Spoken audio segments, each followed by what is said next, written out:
And we are back here once again with another episode of the Iron Man podcast, episode 603. And it's going to be another rendition of Monday Mayhem. This episode actually is we're going to be featuring the first appearance, like a comic book, of Mr. Arza Chats. Actually, we actually are going to race swap him for Red Strider. So as you know, Strider is a white person from Austin, Texas. So we decided to swap him out for a white guy from Michigan. Actually, I'm just guessing, honestly. So as long as Strider got race swapped. No, you want to know based on the bedroom, it looks more like Wisconsin. He might be from. As long as you're not from Colorado right now, or Ohio, you're safe. Look, it's the home of bourbon. Oh, so you're Irish. Every Kentuckian just died inside. I figured it out. Okay, so it's Utah. Oh shit! Utah's actually just as bad as California, but California's. Come on, any state that's like super liberal, California is just so much worse than them that they're actually just straight up ignored. That's how bad it is, honestly. Mike, yeah, one of my friends you guys saw on an older Rumble show when I, did my little rebrand and everything. He moved to Colorado a long time ago after high school for about good 5 years. He came back, said it just, I'm glad he did because, looking how things turned out now, at least I live. Okay, at least I live in Colorado. I'm not from here. Oh, good Lord. Yeah. States are weird. But let me update the title, actually, because whenever we have someone new on, I usually like to, feature them in the title so people can go sub to their channels and stuff. But Arza, tell the audience something about yourself, actually. I just started on Monday. My third video was the Star Wars Explained versus Star Wars Theory video, and that one has like 500 views, which is terrifying. I'm bored. I'm in college, so I decided to just start this up as something fun because I watch it all the time. So I guess I might know what I'm talking about, maybe. If not, that's not my business.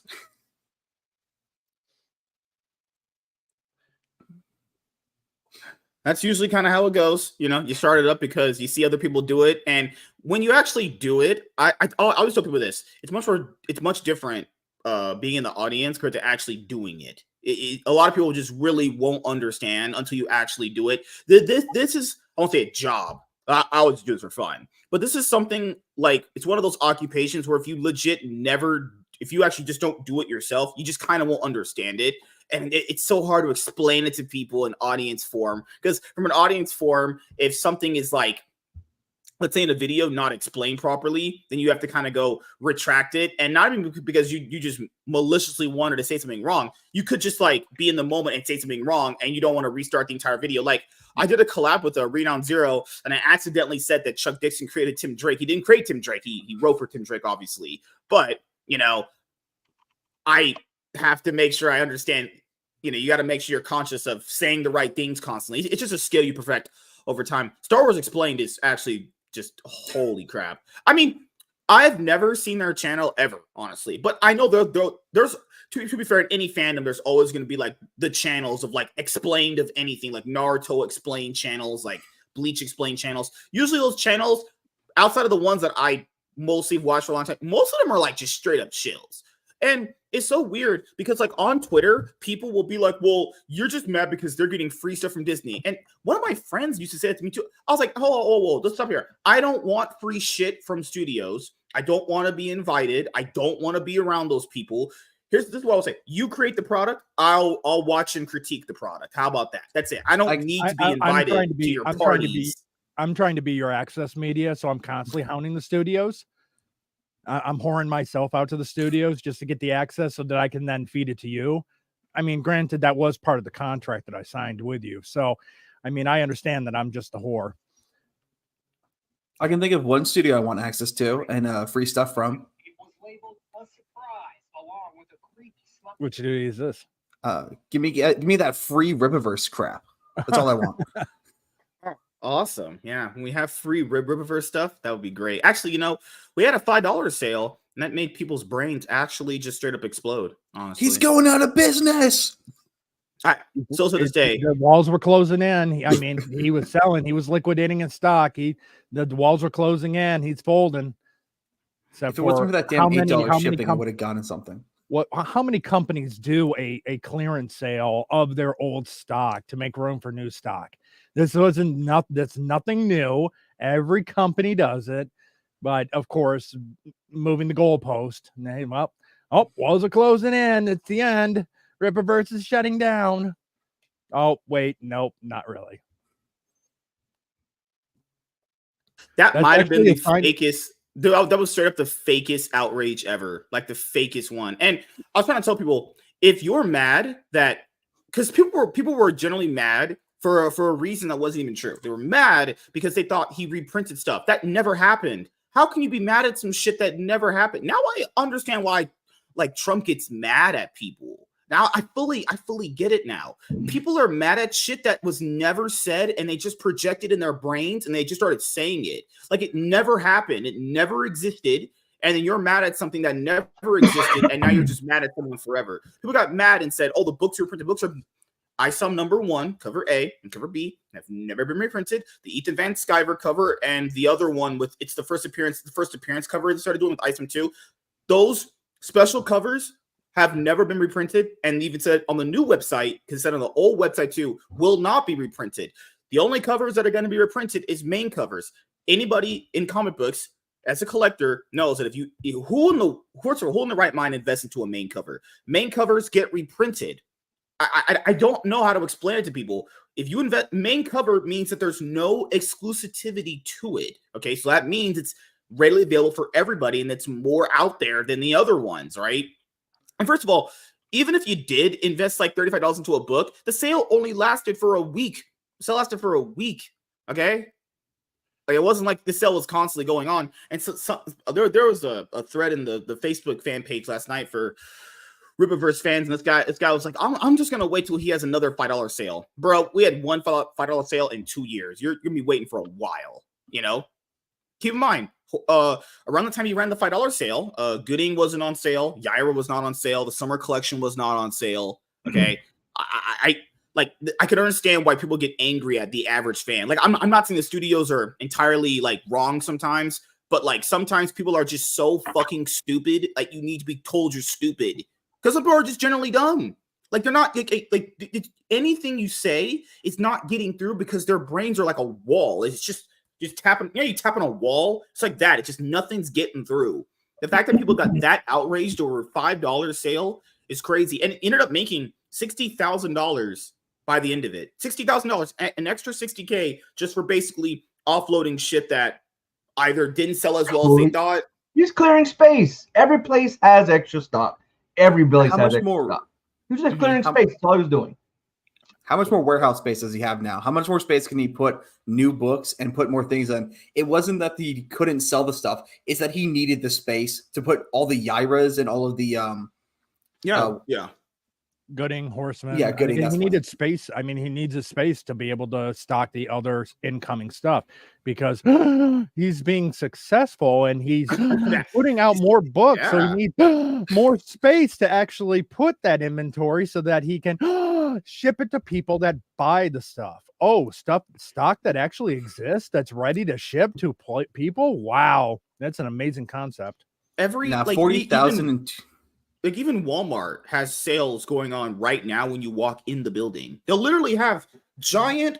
Okay, so the NFL's going on right now, and Walmart sponsors them to some degree. And Walmart, if you walk into most Walmarts right now, they have an NFL style like chip brigade. Buy Doritos chips, 2 for $7 bags. Nacho cheese. Nacho cheese is better than Cool Ranch. Cool Ranch is trash. But buy Dorito bags, 2 for $7. Buy Lay's chips, 2 for $5. Pepsi products, yeah. Anything that you deem like party worthy is always on sale because they're sponsored by a lot of people. You know, I just that was the like ultimate one. I just couldn't just straight up like, okay, now we're just complaining just to complain. One of them was the PayPal Pay in 4 one. That almost broke my brain. But the $5 sale one, woo! Isn't PayPal Pay for 4 standard?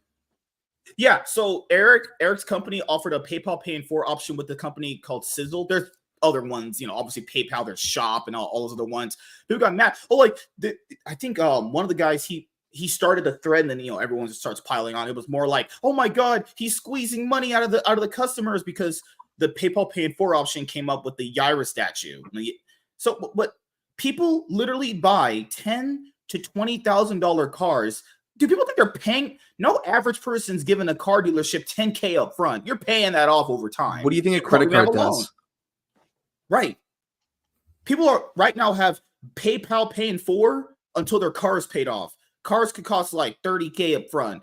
No one's paying that up front. Yeah, and I guarantee you those people that are raging have done fucking layaway before. Yeah. And I've never, because someone said, well, why don't you just save up more of the money and just buy it then? Or you could simply just pay it off over time and it's the same shit. What about that? It's weird reason why people call conservatives cuck-servatives is because conservatives have a mindset like that. That's always been kind of cringe. Why can't things function in a different way, but not still be like worse than what it was? Like, because I like forms of capitalism where you can also make money doing one thing, but you can also make money doing another thing. If there's people that can't afford Eric's products up front, what's wrong with giving them products that are all like a couple years old? Okay, so they're not getting the newest stuff, right? And you have to get it for this week only because it's not going to happen anytime soon. And you have to get in right then and there. And if you don't get in, then you have to wait for another potential $5 sell down the road. I like, do people understand? Most people's financial situations are not the same. This happens in Yu-Gi-Oh! This happens in math. It mostly comes from like nerds. Their brains are like wired like retardedly. Does one person think because like maybe Emerald can afford something a certain way than like I can? That's just not how that works. I don't know why that's a universal thing. The way we all buy stuff is differently based off our own financial situation. It's that simple. Don't worry. Soon enough, comrade, all of us will be getting the same amount of money per month. No more, no less. I'm actually making money. I will see you in the bread line as we wait for our bread. No, okay. So my friend James, we were in Vegas with. He proposed this idea to me that if AI took over, that basically the government, like AI, would take over all the jobs, and the government would simply just pay you a monthly thing to live. I was like, dude, first of all, that would never happen in any context, given how people are. Second of all, the government, people don't understand this. The government willingly goes into deficit spending. They teach you stuff in school. The government a lot of them that run your states willingly go into deficit spending. They can't even they don't even have good money management of the money they have now. Why the fuck would I trust them to pay me a good amount every month, especially on time?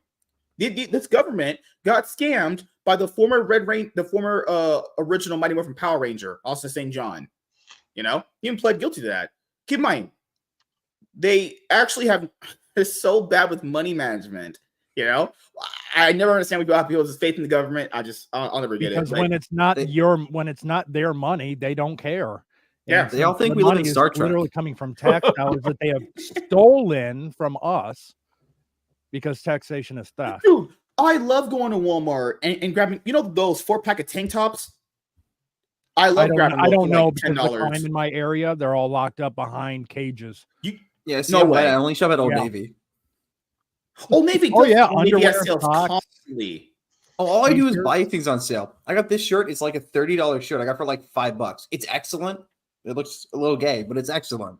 I like it. Yeah, like, dude, I buy things on sale, like I don't get it. Like Eric has some of the dumbest fans. Not Eric. Fucking hell. Eric has some of the dumbest detractors on the planet. I think they're just mentally retarded. Or hey, it could be just this. I genuinely think some of them are just doing it because they're just doing it. They don't have any actual rhyme or reason to do it. It's just because there's just viewers in hating Eric. There's always viewers and hating a popular person. There's an entire audience of people that just don't like Gary.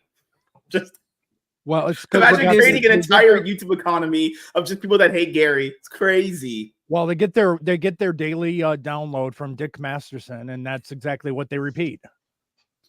But also I think that one of the bigger issues is people like EVS and all these other anti-Eric July creators. They think that if someone buys an Eric July book, they're not going to buy their book.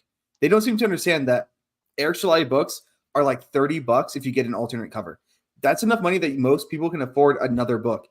We're not buying their books because we can't afford them, but that's what they think. We're not buying them because they're crap. If they want us to buy their book, make better books. I'm not going to support an author that can't get a product out on time. Then that's what I mean. Like, he's letting down his audience. So why would they support him? Right. Or let's even just put it this way. Let's say hypothetically, people were a little bit more better off financially than they let on. And keep in mind, this is a life thing in general. Most people never tell each other, even close friends, like how much money they make. They give you a rough estimate, but that's like off of like if you're talking about like how much you make a year. They don't ask you what you make on paycheck to paycheck because that's just private information that you really should know. And I've always functioned on that too. I think people are more conservative with their money, give or take the times. Now that I fully agree with. But if let's say people were better off financially, hypothetically, for this argument's sake, the audience gets to decide what they spend money on. You make a product. If it hits very well, they choose to support you.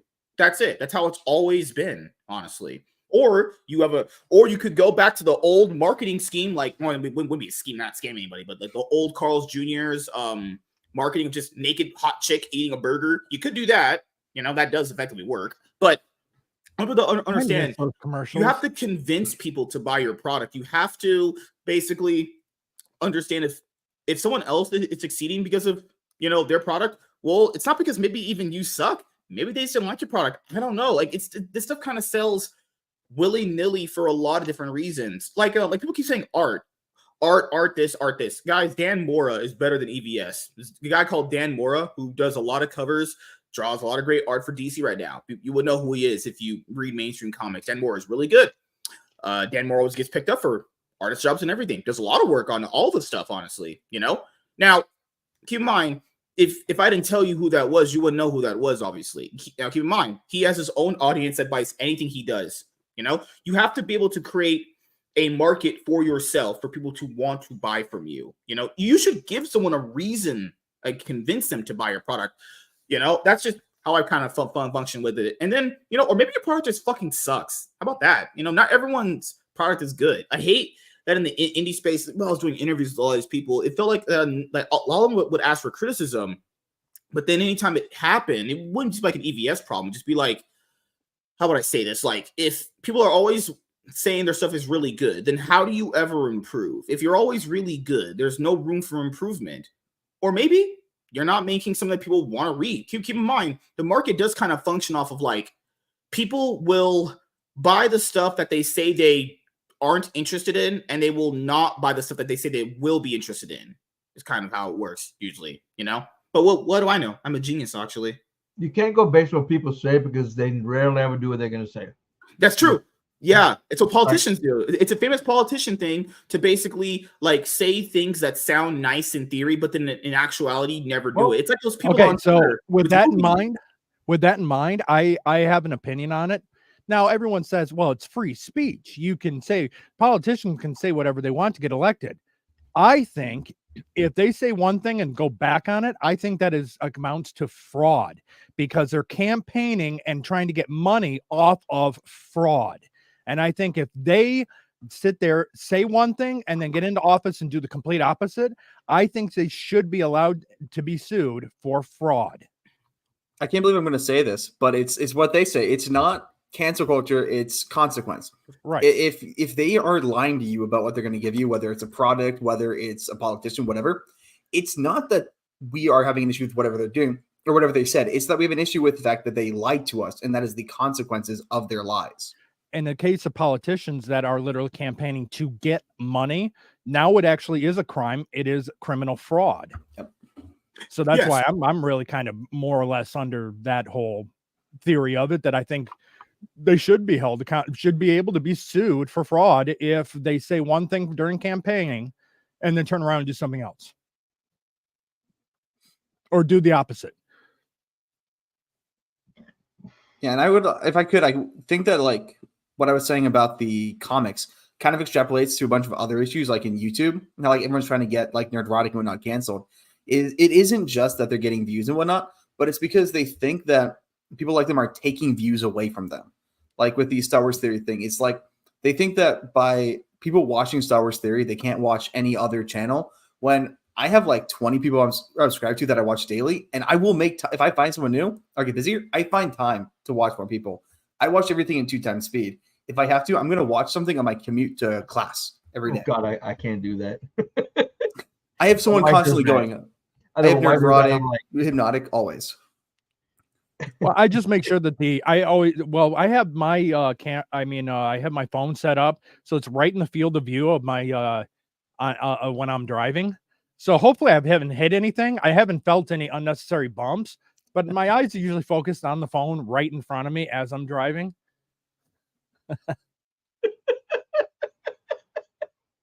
I don't remember a speed bump being there. That's what I do. I listen. I listen for the. I put it on. I have my phone up, or and I have it like if I get a phone call, I can see the screen. But like I have it tilted where like the glare completely blocks the screen. I can't see this video, but I'm listening to it. I drive a lot, so I don't know how people do that. I'll be honest here. I've always watched videos at normal speed. I would never watch a video 2x speed. I feel like that just. I'm not saying people can't do that. I'm not saying it's bad, but I feel like that's just kind of. I don't know. I can't do it. It's just weird. I like to watch. It's really odd that at 2x speed, MSK sounds like Ben Shapiro.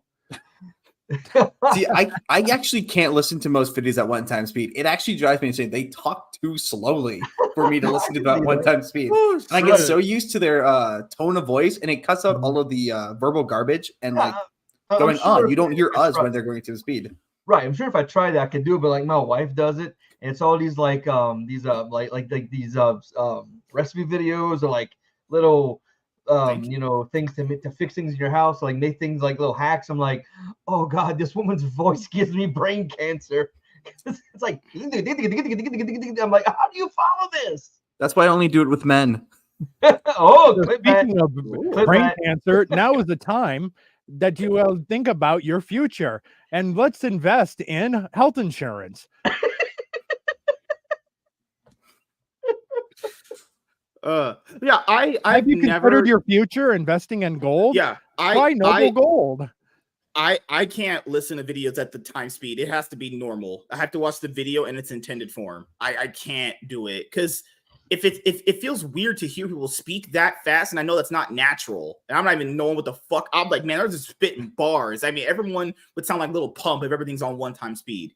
Like it would be just nonsense. But yeah, so here's for those that are listening in 2x speed right now. Today I hung another TV, this time 65 inches. So now it's 1x speed if anyone was listening through that section at 2x speed. Oh God. Also earlier I misspoke. Eric has great fans, and I love interacting with them. Obviously, I love interacting with all of them. We clipped actually, that from earlier. If that's gonna be put it out, I will fire you.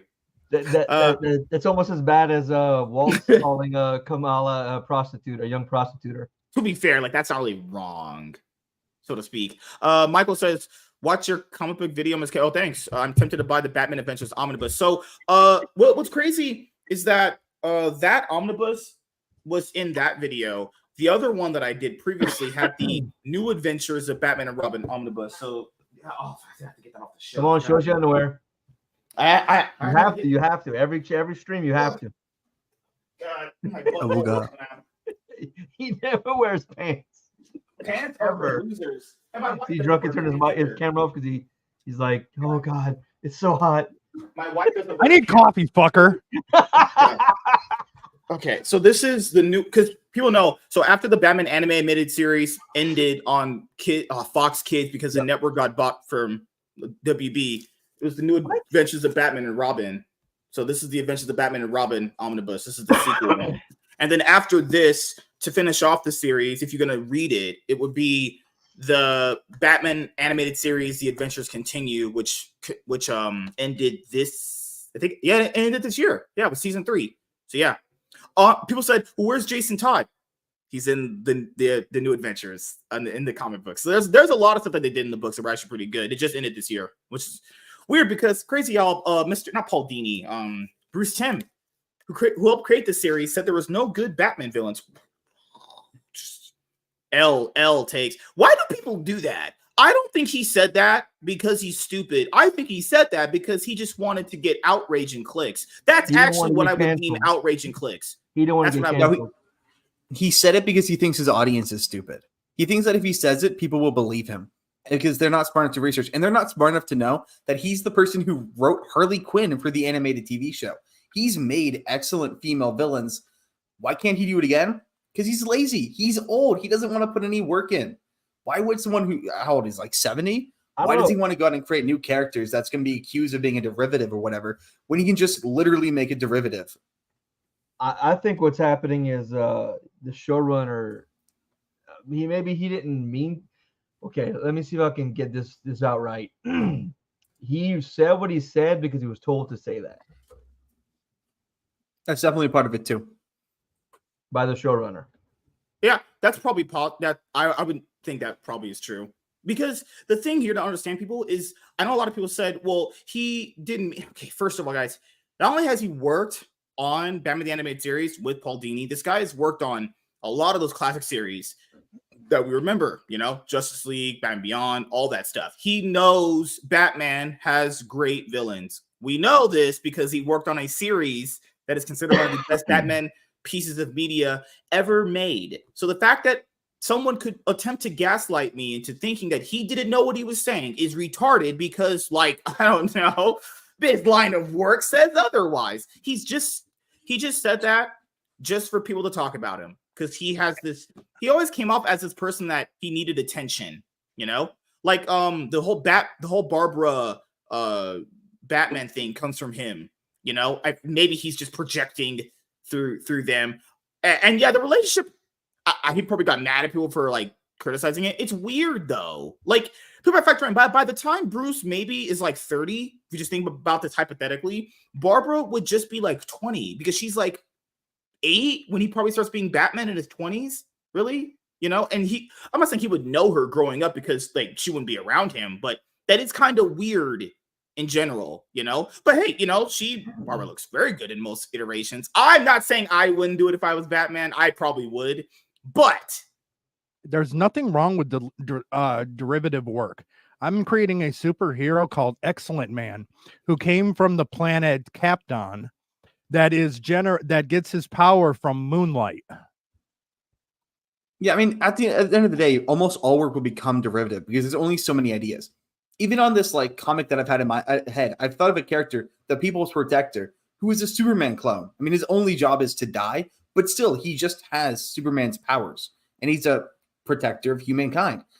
Derivatives are a natural thing that's going to happen, but everyone's just afraid of it because if they get accused of being making derivatives, they feel like that accusation destroys their validity, which doesn't seem to be affecting, you know, Eric July, who just shakes it all off.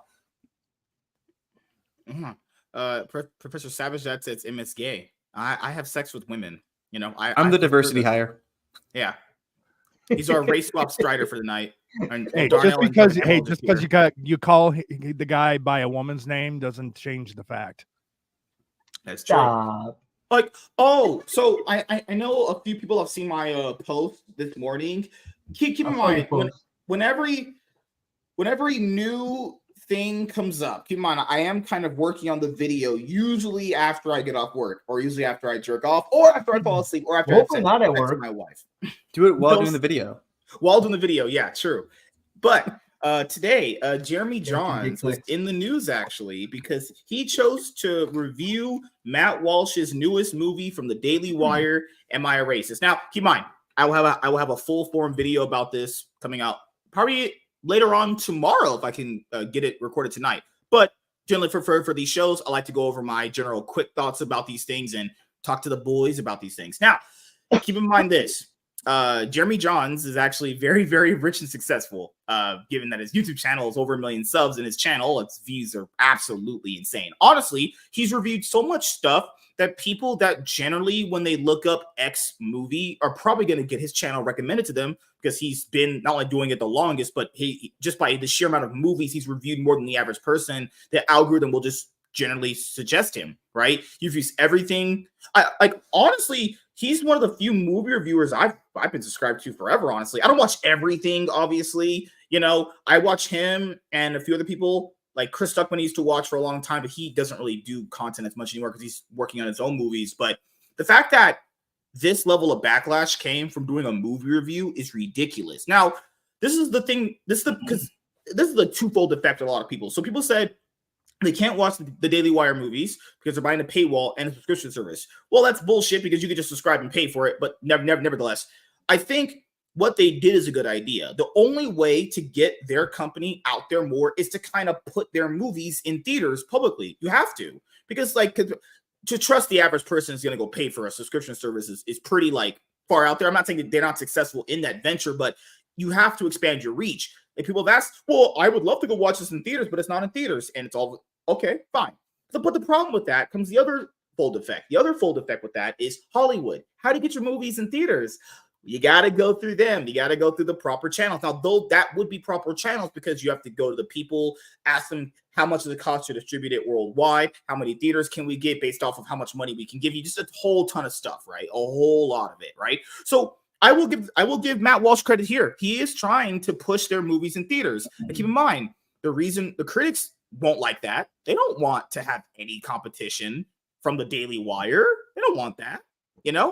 They don't want that at all. Not a single professional critic reviewed the movie at all. At all. Jeremy Johns did. If I had it in my area, I would have watched it. I don't know if my theater's gonna get it at all, but I would have watched it. I'll review it probably later on when it's out there on their platform, you know. But I just have to understand with people, do you only want to see movies that come from your side of your point of view? Because people called it right-wing propaganda. Okay, what do you consider the movie Bros then? You consider that gay propaganda? Is Bros by definition gay propaganda? Because none of you watch that. They only want to see things that push their propaganda, and that's, I'm gonna say that's human nature, because I personally don't want to watch anything tribalistic like that. But like I would be fine spending money on something that I believe in. Yeah. Not like Bros. While I love comedy, like, and comedy is like the top of everything. Comedy is the top of the pyramid. It just wasn't something that interested me. And I mean, I don't know if it wasn't because it was two gay dudes. Yes. It wasn't because it was two gay dudes. Like that to me makes a lot of comedy. So I mean, it's just human nature to only like to watch things I not say believe in, but agree with. Yeah. So, and the thing with Hollywood, so to speak. Yeah. Yeah. And the thing with Hollywood is that when it comes to all these companies, even just the ones where you like, I'll give credit where credit is due. Like some of their articles are very good, and there's people use them for their videos, like Variety and Hollywood Reporter and Deadline and IndieWire and Screen. All the people, all of them are somewhat access to Hollywood. Whether they say it or not is inconsequential because we know about their actions, right? They have people that get sent there to do interviews and everything, and they get early screeners and everything. There's a reason why nobody's reviewed it, because they would lose access. They have such fear of getting cut off of access that they don't want to review a movie. Keep in mind, they'll review everything. They'll even review, like, good Lord, Cuties. Cuties is another one. There's this subgenre in the horror community. It's called the rape revenge fantasy movies. Yeah, they'll review the rape revenge fantasy movies, and these people claim that men are horrible people and shit, right? They'll review movies like that, which are pretty grotesque when you watch them. They'll review movies like I Spit on Your Grave, the original and the new trilogy that came out a while ago. Trilogy? You know? There's a trilogy. Yeah, there is. Yeah, really? There's the original, and then there's three. I know the original. I've seen the original. It was pretty like. And they'll review that. They'll review Terrifier. They'll review the most gross, disgusting movies out there. But that, am I racist? No, that's off limits. Why is that? Now, are they scared of losing access? For sure they are. For sure they are. But that's the thing, is that doesn't that technically make you a shill? Yeah. Or if it doesn't make you a shill, you are controlled by them. That is pure control. Jeremy Johns doesn't care about that because he probably just doesn't care about access, because first of all that stuff's gay anyway. Going to a premiere, hey, actor that probably hates my guts. Hey, the actor that I met was a piece of shit. Oh, I got a gift bag. I agree with what WZ said. It's not the movie, it's because it's Matt Walsh. Yeah, and it's Matt Walsh, and obviously he's tied to the Daily Wire, right? If it had been a movie saying, "Am I racist?" by someone on the left who would have ended the movie, "I am racist," people wouldn't be giving him shit at all. Yeah. Well, Well, even you if would it have came a lot from more Holly- people reviewing it. Wait, what? Even if I it came hear from you more. Hollywood. Yeah. And you'd have a Uh, lot more people reviewing the movie if it was an actual leftist doing that and coming to the conclusion at the end that, oh my goodness, I am racist. Yeah. And look, it's funny WZ said Borat, because in his review, he mentions the movie kind of felt like watching Borat with a white guy. It's good. Because he was like, he was trolling people. Yeah. And he even But started also- trolling people at the beginning with no costume on. They started putting a costume, a disguise on. But Oh, if it's almost the it's almost like undercover reporting that, some media used to do all the time. Mhm. Yes, sir. Yeah, they're just straight up ignoring it. Honestly, now I will say, shout outs to the theaters that did show it and put it out there, and it shows like the audience likes that stuff. Like there's how would I call it? Not black comedy, social commentary. If it's done in a certain way and if it's marketed a certain way, can bring out a certain audiences. Usually, he got kind of lucky because usually movies like that do not do well. Comedies, for the most part, have not exactly done well in the box office since like that Sandra Bullock Channing Tatum movie that came out a while ago. I forgot what it's called. Paramount did it back in 2022. Comedy movies. It was someone with that movie on the island. Like comedy with Brad Pitt in the beginning. Yeah. Comedy movies have, for the most part, bombed in the box. Most of them just go to Netflix or like they're not comedy anymore. Yeah, they're not funny. That's the problem. It's not that they're comedies; it's that they're actually not comedies. If the movies were funny, people would go out and see them, and that's why people were seeing Matt Walsh is Am I Racist, because it's actually funny. Right, and I think it's that plus also like you say, we see. Because funny is subjective. Some people may have liked that type of movie, but it's also people also being more cautious about what they're going to see. Yeah, true. Yeah, they don't have the money to go see anything anymore. Like to just go blatantly watch every comedy. What are you talking about? The economy's great. People are all spending all kinds of money, not concerned about anything. So they have all this disposable income to go and watch all of these movies. And with money, there's also the fact that the studios don't want to spend the money to make a comedy. A comedy is going to make you, it costs you like $40 million. They're not going to want to spend that because then it's not going to make blockbuster money, because they think every movie has to be a blockbuster, and comedies just aren't blockbusters. Keep in mind, the mainstream media, a good amount of those outlets, just type up, hypothetically, type up Cuties movie review and see all the popular ones review it. Not videos, like just the written reviews that they made for it back when it dropped. Now type up the same thing for Am I a Racist? I know one mainstream media who did review it. Film Threat. Film Threat did. Yeah, that's Chris Gore, But the ones that you would consider like, or the average person would consider like, oh, that's my go-to, I trust them. They didn't do it. And I met Chris Gore in real life too. I met him twice. Awesome guy. Yeah, but Chris Gore dressed up as Princess Leia before. And he actually was when it was funny to do so. I'm just saying that looked gay on him, and it looks gay on any dude that does that. You're gay if you do that. That's really cringe. Well, you want to know what? Next stream, Darnell's going to dress up as Princess Leia just to fuck with you. I won't be there. Look, if I wasn't just a poor college student, I'd do it too. I'm a homemade one, bitch. Wow. Oh, you want to know what? It sounds like the next time we're all on stream together, we're all going to dress up as Princess Leia, except for MSK. Yeah. But also with the critics not wanting to review Am I Racist, I think the other issue is purely because he isn't from Hollywood. If they review the movie, they legitimize it. If they ignore it, they can pretend that these indie studios like Daily Wire just don't exist, and Hollywood's fine. Yeah. Well, when Daily Wire comes out as part of their mission statement is to be a competitor to Disney as their mission statement, of course. Yeah, of course they're not going to try to give them any kind of breathing room. Yeah, and that's the other thing is, if they let's just say hypothetically they did review it in a world that we don't live in. This is all whataboutism technically. They would have to suddenly admit that the Daily Wire could compete with them in making movies. They have made movies before. They've made Terror on the Prairie. What is a Woman? Probably that's the one that I did see. I did see that. That was actually really good. What is a woman? They did one called Lady Ballers recently. They did one in this like high school. It was like this invasion movie. The trailers were there. I didn't chance to see that. Yeah, the only one I've seen is What is a Woman, actually. And someone said that Matt Walsh is a little hyperbolic and everything. That, you know, that's true. Most conservative people are kind of like hyperbolic and everything. But That should make a documentary. Yeah, but that's the thing is these people can't even tell you what a woman is. So I wouldn't trust their opinion on like movies. They can't even tell you what an actual woman is. That's crazy. Well, I'm not a biologist, so I can't tell you.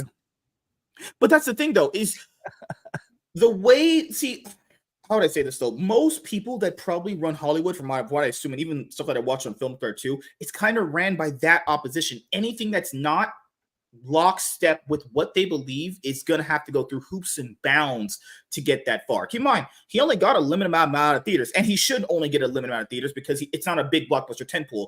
Usually those are reserved for like our big movies. Like, but to get in, 1,500 theaters, he said, that's great, honestly. And then if it has legs, they just keep showing it, you know? I feel like that's fine. I'll show you guys this right now. 1,000 more. Wait, did I have it here? Also, if they get legitimized, it puts Disney at risk for Snow White because they're doing their own Snow White movie. They're going to release at the same time as Disney's. Yeah, that's true. Yeah, Brett Cooper as Snow White. I mean, she at least is white on the skin, and attractive. I mean, and attractive. True. I mean, Rachel Zegler isn't ugly, but you know, come on.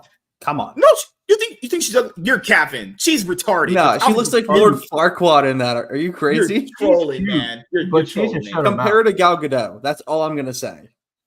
Yeah, that's miscasting. Like Gal Gadot is going to be jealous of her Rachel Zegler. Come on. There's maybe like 2 people she could be jealous of on the planet. Maybe. Like if she is jealous of Sydney Sweeney and Ana de Armas, I would understand why. They're pretty attractive. That's the two I was thinking exactly right there. Those 2. Golly. I'm just saying, like Ana de Armas, if people seen her in Deep Water, that lady can just suck a dick. God. Oh, really? I haven't watched it yet. Deepwater. All I know is Sydney Sweeney. Sydney Sweeney always has 2 great arguments. See, this is the first time I've ever heard "suck a dick" as a compliment. No, like I'll say, when she's in Deep Water and she's acting like a straight up whore, it was peak cinema. I truly was watching it for the plot. What about Sweeney in that TV show? Doesn't she do a lot of scenes like that? Oh yeah, I saw that from Euphoria. I only accidentally stumbled upon those for science purposes. Right, sure you did. But Sydney Sweeney and Ana de Armas are going to be in a movie together. If they better kiss. I saw that. Is that the threesome movie? Is that the threesome movie? You know, make lesbians great again. I think that'll turn me. Is going to place Joshua Phoenix's gay movie where you first see a dude's butthole out. No, they're going to remake Wild Things with the 2 of them. It's supposed to be all women instead. Imagine that, guys. A movie where it's Sydney Sweeney kissing Ana de Armas and another guy that I imagine to be myself in the theater. Actually, well, it depends. If he's not black, you can't relate because he's not your color. Yeah, that's true. You know, I can't relate. You can't see yourself.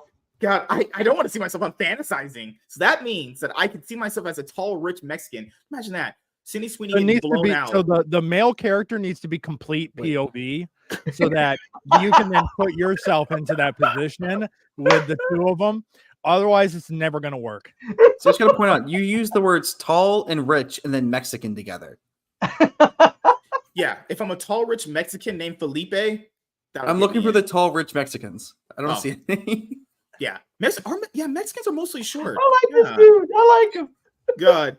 Here was the post that I showed Savage Dad last night, but this is such bullshit right here. And keep in mind, I don't hate Matt Walsh, but I would never listen to this guy as far as like movies or nerd stuff. He's retarded on that stuff. He's come out against video games. He's come out against anime. Yeah.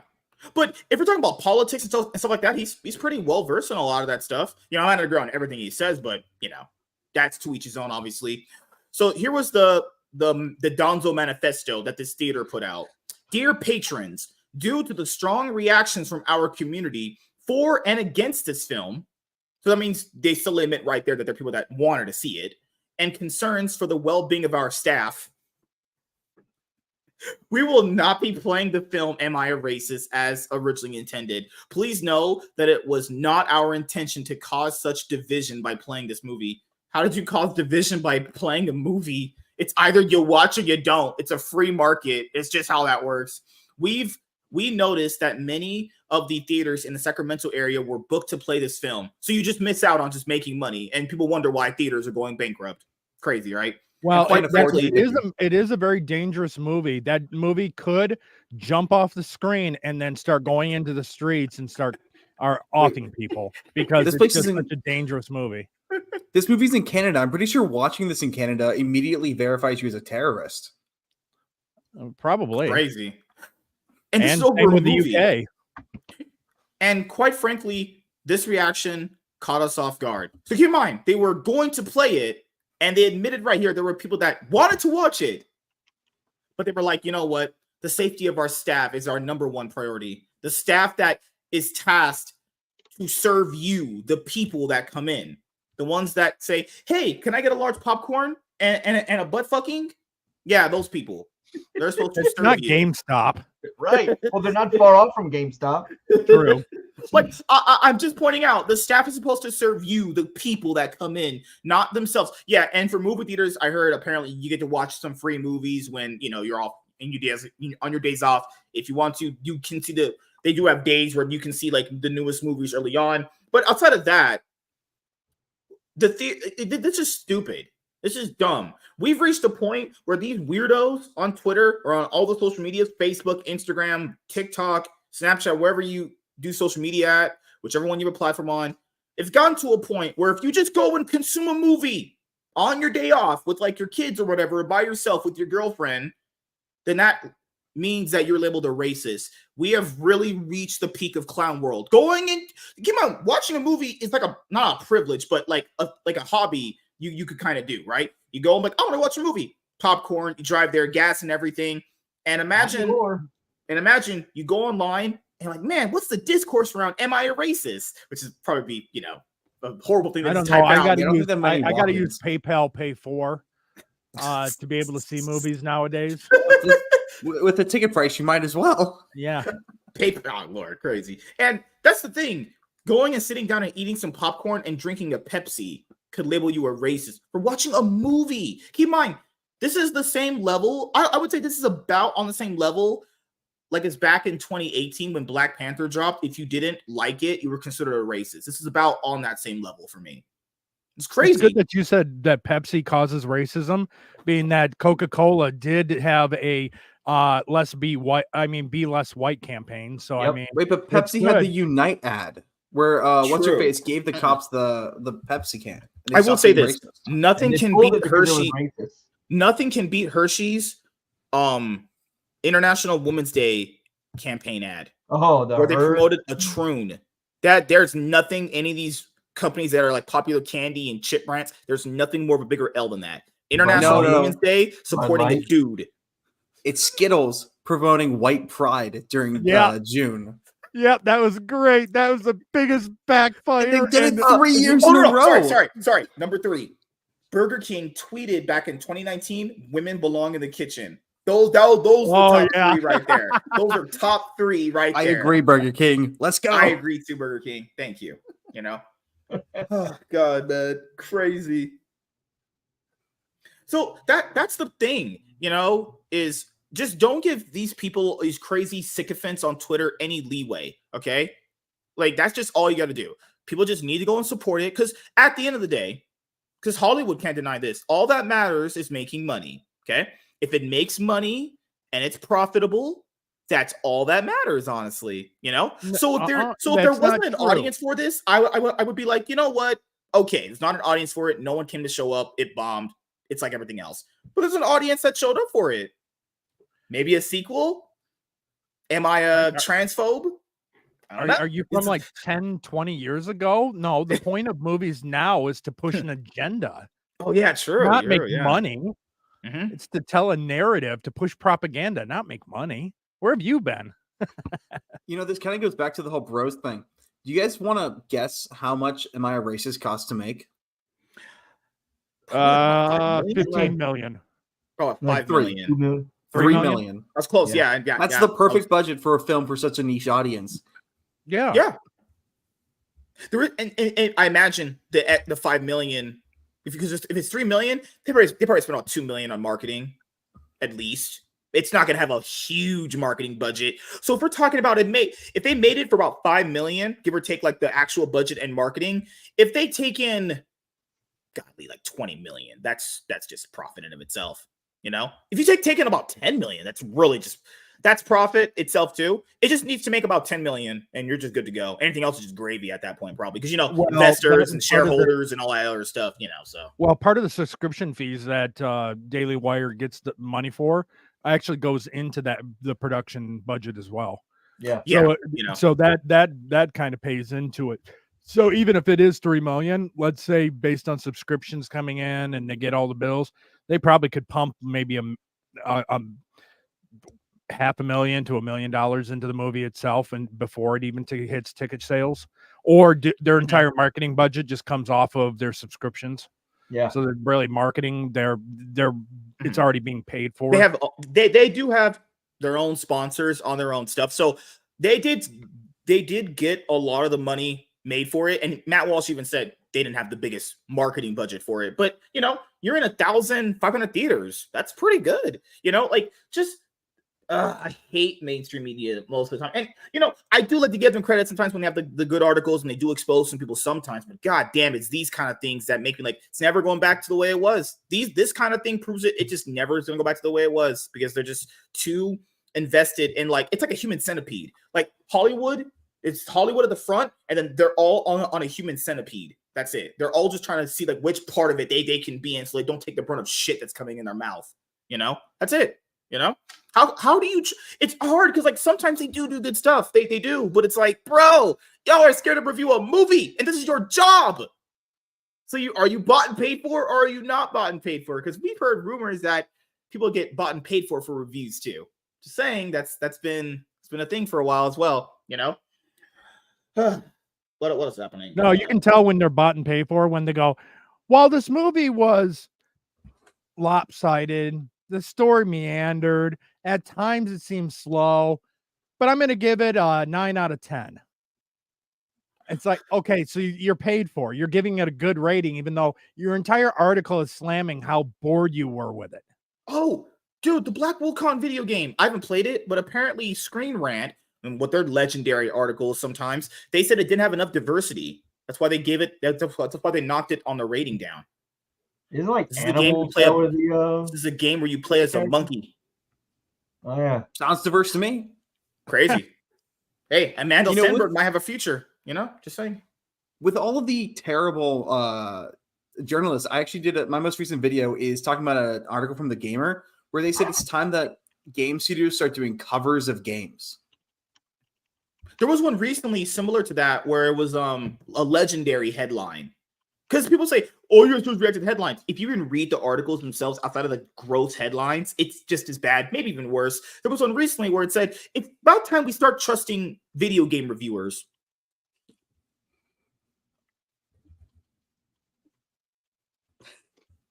I do trust video game reviewers. I trust the great gamer known as Gary from Nerdrotic. He's white. But he's so good at games.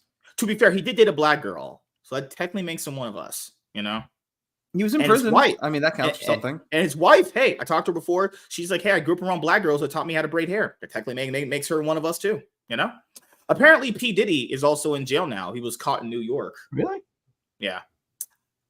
This was a headline from CNN from Diddy. I thought that all blew over. White men like Trump need to be banished. Diddy got blown over and over again. No, they made a big deal and then he disappeared out of the news. I thought. No, apparently he just got arrested because he was evading the police. Apparently he just got arrested. He fled the country. Yeah, it's crazy how he fled the country and came. I died. You think this guy's smart? Because if you've looked at, notice how it seemed like it got memory hold. All of the stuff that was coming out, and then all of a sudden it completely went quiet. I think that was a tactic. It looks like it's cooled down. He's safe to return. Oh, he's back. Up, arrested. Because it didn't go away. It didn't quiet down. They just didn't. They made it seem like it was going away. I mean, still just why to get come him to come back? back. I mean, fuck. You stupid. It's crazy, man. It's ridiculous that he could literally just went to Dubai, been off the grid for his entire life, and no one would know. But he just I gotta go back. It's like black people are, not the smartest, let's just say, especially someone like him. Good God, man. Well, You he had want an hundreds he of had an millions of invite dollars, from why would R. you come Kelly back? to come back and visit him.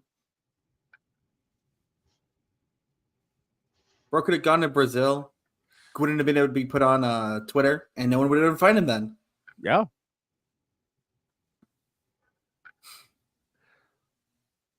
Rest in peace to Dan Vasc. Who? I know. Friday Night Ties just became a little bit less gay. Yeah. Gosh. Poor Dan Vasc, stuck in Brazil. How's he gonna get Savvy's feet pics now? I don't know. God, man. Yeah, hopefully he's using a VPN and Starlink. You know what's crazy? F&T stuff. I usually like to let the episodes build up so I can watch them. Generally, like to build up. There was one that played on auto replay because I can't go to sleep unless something's on. I can't really go to sleep in pure darkness most of the time. So what the episode they're doing the Amanda Stenberg shit where she did the diss track against the fans and they had the lyrics in the Hollywood Reporter article and then Ryan starts beatboxing the lyrics, just rapping them. The entire chat started just putting the thing, "We was kings," just started spamming it. They're like bars. They're like, "Man, he's black. He's coming out." Well, you've Hey, seen the like, you've seen the okay. Perry Chain deep fake, or It Perry plays at the Chain beginning of every X-Ray Girl? FNT. I saw Yeah, it for so X-Ray Girl. they've where taken apparently the she was music being Asian. video. They've taken the music video and deep faked Ryan's face on her body with him saying the lyrics. Well, that was included in the cancel Nerdrotic Ryan Kinnell and Geeks and Gamers video. They Yeah. had the video of Ryan Kinnell superimposed on Amanda Stenberg instead of actually her. God, man. Chat was, You know, was crazy. I got an idea. While you're waiting Yeah. for them all to build up for episode, why don't you watch The Union? Oh yeah, true. Right. I should do that. See, I work at 4 a.m. on Saturday morning and Sunday morning, so I just watch FNT when I'm at work on Saturday, and I watch Flashcast Sunday morning. Why do you watch those racist grifters? How dare you? Because I relate to them. See, that's the thing. What if we all just naturally gravitated to being racist Because he sees grifters? himself on the screen. That's true. The only thing I'm missing is they're far more gay than I am. And that's saying Huh. something. Oh shit, man. That's What- fair. Oh no, Yeah. FNT is always on at my desk on Fridays, live, and it's if people are walking past, and it's quite humorous because I'm pretty high up in my company, so it's kind of humorous that I do that. Give me a moment, everyone. I'm just doing something black related. I'm just kidding. So, yeah, that's and Jeremy should know this. I don't know if he watches this kind of stuff. Sometimes these bigger tubers do. Get back to Ryan. His audience is there. They're gonna watch anything he does. He's at the point like Gary and a lot of them are at, where just basically anything they do is gonna have an audience there. Just anything. He could randomly. Nerdrotic could just start talking about like, I don't know, fucking Aliens? he does. He That literally thing- has a show where all he does is talk about aliens. And it's Yeah. awesome. Yeah. Oh, it's I don't believe in aliens. I don't think they exist. But hey, there's an audience for it. Go ahead. Hey, What are you if you're talking not- about? I hear different Do from anything. Springfield, Ohio. Aliens exist. Look at this planet and tell me there aren't aliens on this planet that make no sense, seem in their own world. Once again, I hear there are plenty in Springfield. You're talking about Haitians? Oh my god. Cats for No, Trump. no. That is not true. They're not aliens, okay? They're undocumented new friends. Undocumented future aspiring engineers. Oh, okay. Yeah. Voters. Future That's the crazy- Democrat voters. Yeah, that's the crazy part about this is like the whole cats for Trump thing. I will say this: I like cats. I like cats and dogs. I like cats more because they're a bit more solitary. They don't bark. I really Yeah, just you're hate all about the barking. pussy. I love pussy. I just hate barking to save my life. I can't stand that shit. Like and I know people don't like cats too, but to seeing some of them like skinned alive, like come on, like you gotta have like come on, that can't be cool for people to I'm see. not a You pet don't guy. like That's, animals. that's horse shit. Cut that Yeah, out. like if Well, I saw you doing and that, the I'll thing throw a about it rock at is- your head. The media is really out there, really trying to push. Going, what he said was not true. That's misinformation on the stuff. Well, yes. Okay. So, yes, the woman that was caught on video and stuff was an American citizen. It wasn't in Springfield. But you want to know what it did? It has people looking into Springfield now and what's going on in that town. It's Well, it's brought been in light the on what's going on. it's been in the zeitgeist for significantly longer than before Trump said it or before it became political. People have Right. been seeing videos of the geese. I mean, they're all over Instagram, and they have been for the last 4 weeks. When Trump said it, it became more popular, but the evidence was out there long before it became a political issue.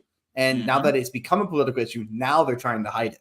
Now they're trying to hide it, but more and more people are the normies are now starting to look into it and now seeing what's going on. And it's actually worse for the Democrats and the Kamala campaign and the Biden administration because this is what's going on currently. And guess what? She's not a new direction. She's not a change. She's already in power in office. Stop looking at her like she's not in office. Wait, their answer to that is, but she's the vice president. She's not in charge at all.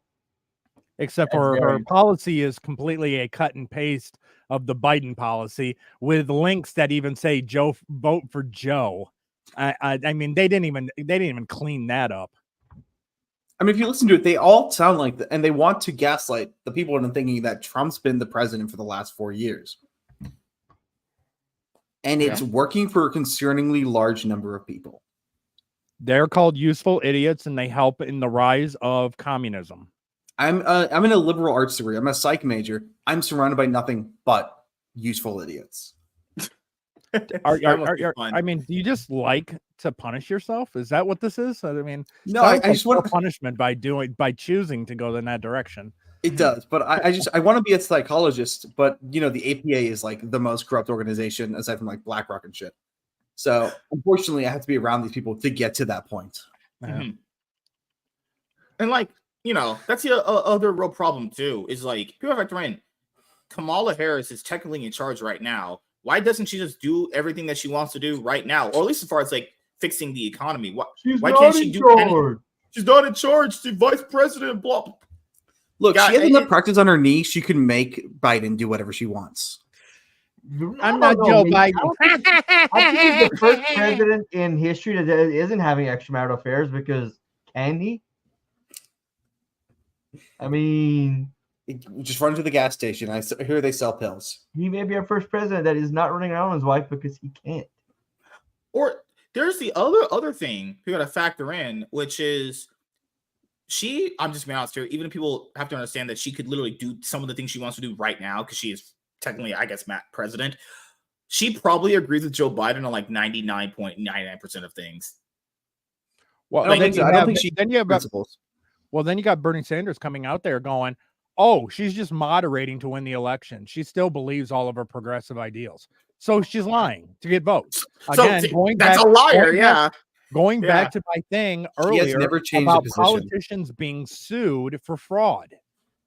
You are lying and you are running for office and getting money based off lies. That is criminal fraud. I still want to see Kamala's gun. If we could find like, okay, a politician says I'm going to do this, and we can go prove, oh yeah, look, they tried, fair enough. But if they say I'm going to do this, and you go look at their shit, and it's like they didn't even try once, fraud. Okay, so my example I always go to is John McCain. I respect and honor his service, but as a elected official, he was a piece of shit, and he ran on overturning Obamacare, and he was the deciding vote, and because of his personal beef with he voted to keep it. That right there is bold-faced fraud. That's fraud, 100%. He ran on it, he fundraised on it, and then turned around when he was the deciding vote, he kept it in place. That is textbook fraud. Yeah. The other thing to bring up with most of these politicians is some of them aren't even in control. Some of them don't even have control. They just say things that just sound nice, and people just eat it up. And you look back at some of their terms, none of that's ever come true. They're just telling you lies. It's basically the idea of like, I have this bridge to sell you kind of thing, and I have no bridge to sell you because that bridge was just made and you jump off that, you're probably gonna get hurt. So Was it a mistake for me to buy my tickets to the moon? probably. Darn it. Dang. Snake oil salesman. And I agree with Trump too. Why go to another debate with her and have her it all be in her ball court, and then you have to basically argue with her? She's like retarded as hell, and you have to argue with the people that are moderators for her. To do it, it's not stacked in her favor. Yeah, like come on, that right there shows you alone that this is not close to what is considered fair. You know, people said do it on Fox News interviews. Sure, I guess. There's no reason for Trump to do another debate, even though a lot of people were coming out after the debate and going, "Oh, Kamala won that." Well, no, the moderators won that one. But besides that point, if you want to see who really won the election, look at the polling that happened after the debate. You want to know what? The polling did not turn in her favor. So it turned in Trump's favor. So I would say the person that won the debate is actually Trump, because the results are in after the fact, not just who saw it at that moment in time. Look at the results over time. See, I'm going to say that I think that Trump definitely almost lost that debate. He did, while he was fighting the moderators too, in the past that has been a problem for him. He did very bad during most of the debate, but he won it with his closing statement. And it's very obvious that's the only reason he chose the closing statement, because he didn't let her respond to the claim of, why haven't you done it already? And I think that's the thing that's going to be like the most deciding factor is, why hasn't she already done stuff? Right. Oh, another. Well, I'm really surprised too. And there were many openings she gave him to be able to go on the attack with statements. But I mean, it's hostile territory. The other thing too is just kind of anytime Joe would have been brought up, or her administration in there, I mean, the attack line is right there. How long did you know he was not able to run? How long have you known and been covering up his senility? And the thing is, like, can anyone point out to anything she's done as vice president that's noteworthy? The only reason why she's propped up is because this time around with the president and vice president we had, they've been all in on this, like, woman is in charge, woman this, woman that, letting trannies, letting like shrooms in the White House. I told people she was going to be the running person because that's all of this has been culminated to, is putting a woman in charge. It's been about this for the entire time. It's worse than that, because prior to her being the head of the ticket, receiving no primary votes, it's true, to save democracy, we're going to destroy democracy. The aspect that prior to that announcement of her running as the top of the ticket, they were attacking her, they were slamming her, they were telling everyone how bad she is, and then suddenly she's top of the ticket. Oh my goodness, she's the best thing, she is so smart, she is the greatest. See how that easily flipped? Fellatio gets you a far way. Sure. Now serving number 35 in a row. Oh, that's 36. No, 37. I'm sorry, 37. It's all right. My girlfriend sucked 37 dicks in a row. In a row. Crazy. I miss. We need movies like that parking lot. Hey, get back here. Apparently, Mark Cuban. Owner of the Dallas Mavericks, or former owner of the Dallas Mavericks, so he sold it apparently. I don't really know or care. Apparently, he wants to buy X. Breaking news: Mark Cuban has announced he is interested in buying X and Fox News. He could probably buy Fox News. Buying X is after him for his support of Kamala Harris right now. He's not going to sell X. Yeah. First of all, people don't understand. I don't mind accounts like these, but keep in mind in the key words here. He's interested in buying X and Fox News. He could probably buy Fox News. I mean, Fox News is, come on. Those people are all bought and paid for. You could offer them $1 billion and they'd sell it to you. He's got to turn the one news mainstream news media source that isn't completely super biased, left wings. He's got to buy it so he can make them all the same. Yeah, but Elon Musk bought Twitter for $44 billion. And I still think that's a gross overestimate of what it was actually worth. $44 billion for a social media platform. That come on, that can't be true. Well, that's why he tried to must- back out because all bots. Yeah. Like originally, his offer was 22 billion, but like after 44 billion, come on, you're not really gonna be like I don't $44 billion off. I Bend me over and fuck honestly me do twice. not see Elon getting rid of X. It's not, Because there's no way. Elon, Elon wanted it, and he has plans for X.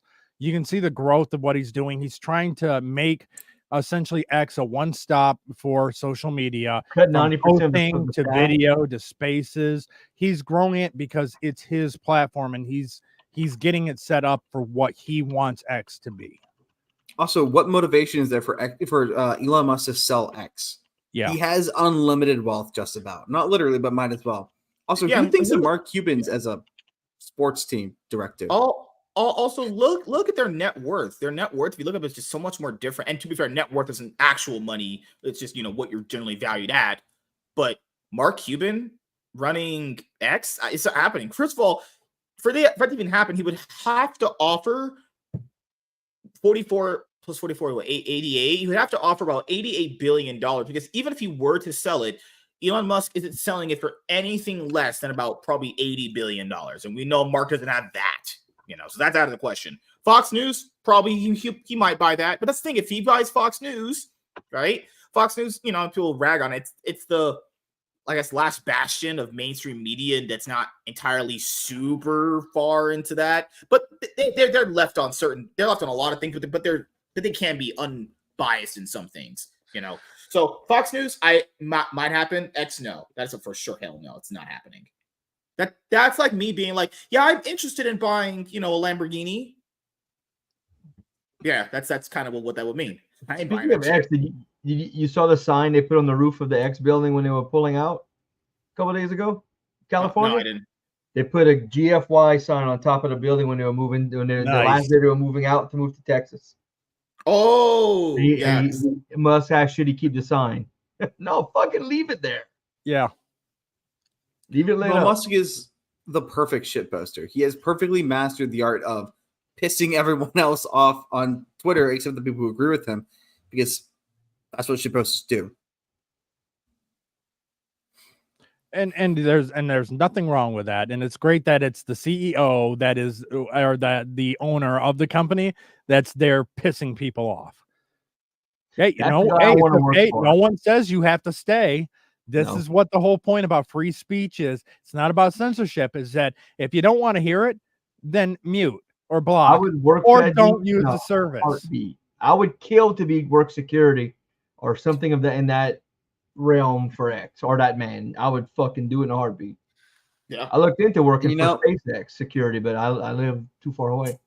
Damn it. What does it say to these Democrats that it took exactly one man, just one person, talking to break everything?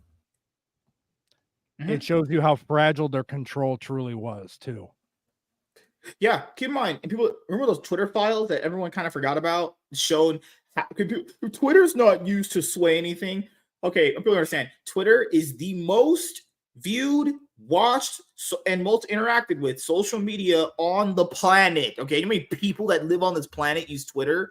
Okay, by far and away it can sway people. If you don't believe that, you're stupid. I'm still under the belief that Facebook is slowly heading the direction of MySpace. Probably. More and more, less and less people seem to be using Facebook.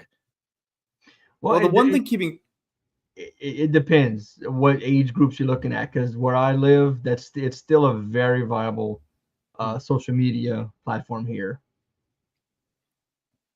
And what if you look at what Facebook's supposed to use for now? Yeah. It's supposed to use for community outreach.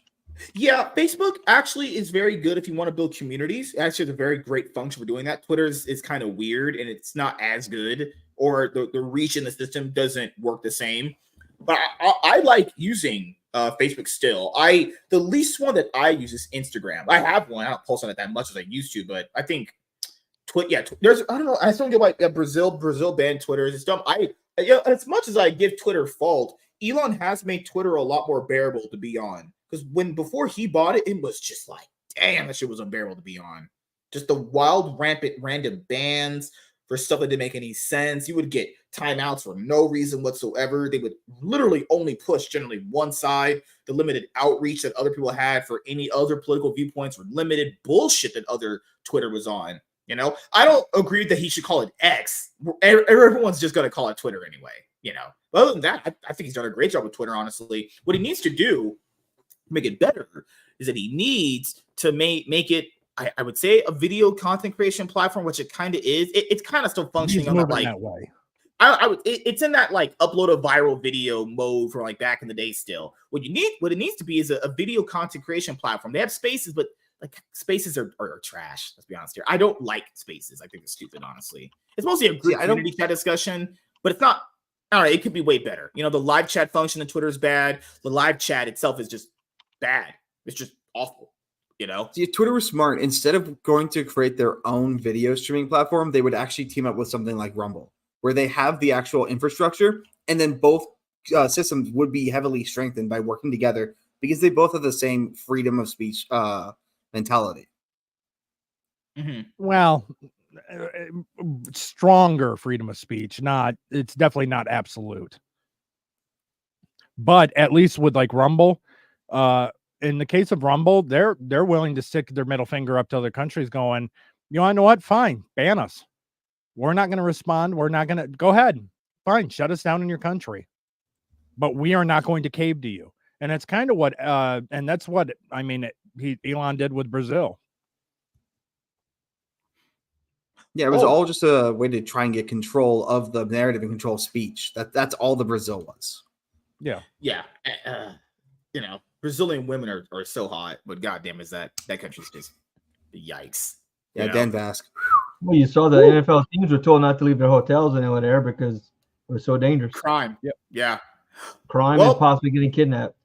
Now, keep in mind, everyone here, I liked Lightyear. I don't think the gay kiss was anything all that bad, honestly, because you didn't actually see them kiss. It was cut away. But I understand why people didn't like it, because that really shouldn't be in a kids movie in general. We had this quote from one of the former Pixar employees. Described the company as stubbornly set in its ways. The failure of Lightyear cut off the company's willingness to experiment, saying Chief Creative Officer Pete Docter is only interested in universal storytelling. A lot of us accepted the fact that we may never see a major gay character in a Pixar movie. Keep in mind, Lightyear had the main character was Buzz Lightyear, who was not gay. One of his close friends, the best friend of the movie, was gay. I thought that was the best way to do a gay character in a movie I've seen in a while, honestly. Character wasn't overly sexual. Like, you didn't, that was just a secondary thing. You liked the character. I liked the character that she had. The problem was not even really Lightyear that failing. It was the next movie that failed. Remember the movie that Jake Gyllenhaal was a part of? It was Strange World. That bombed even harder than Lightyear. Strange World took in like 20 million. You know? So, but it's kind of funny in this statement. So what you're telling me, what makes money is universal storytelling?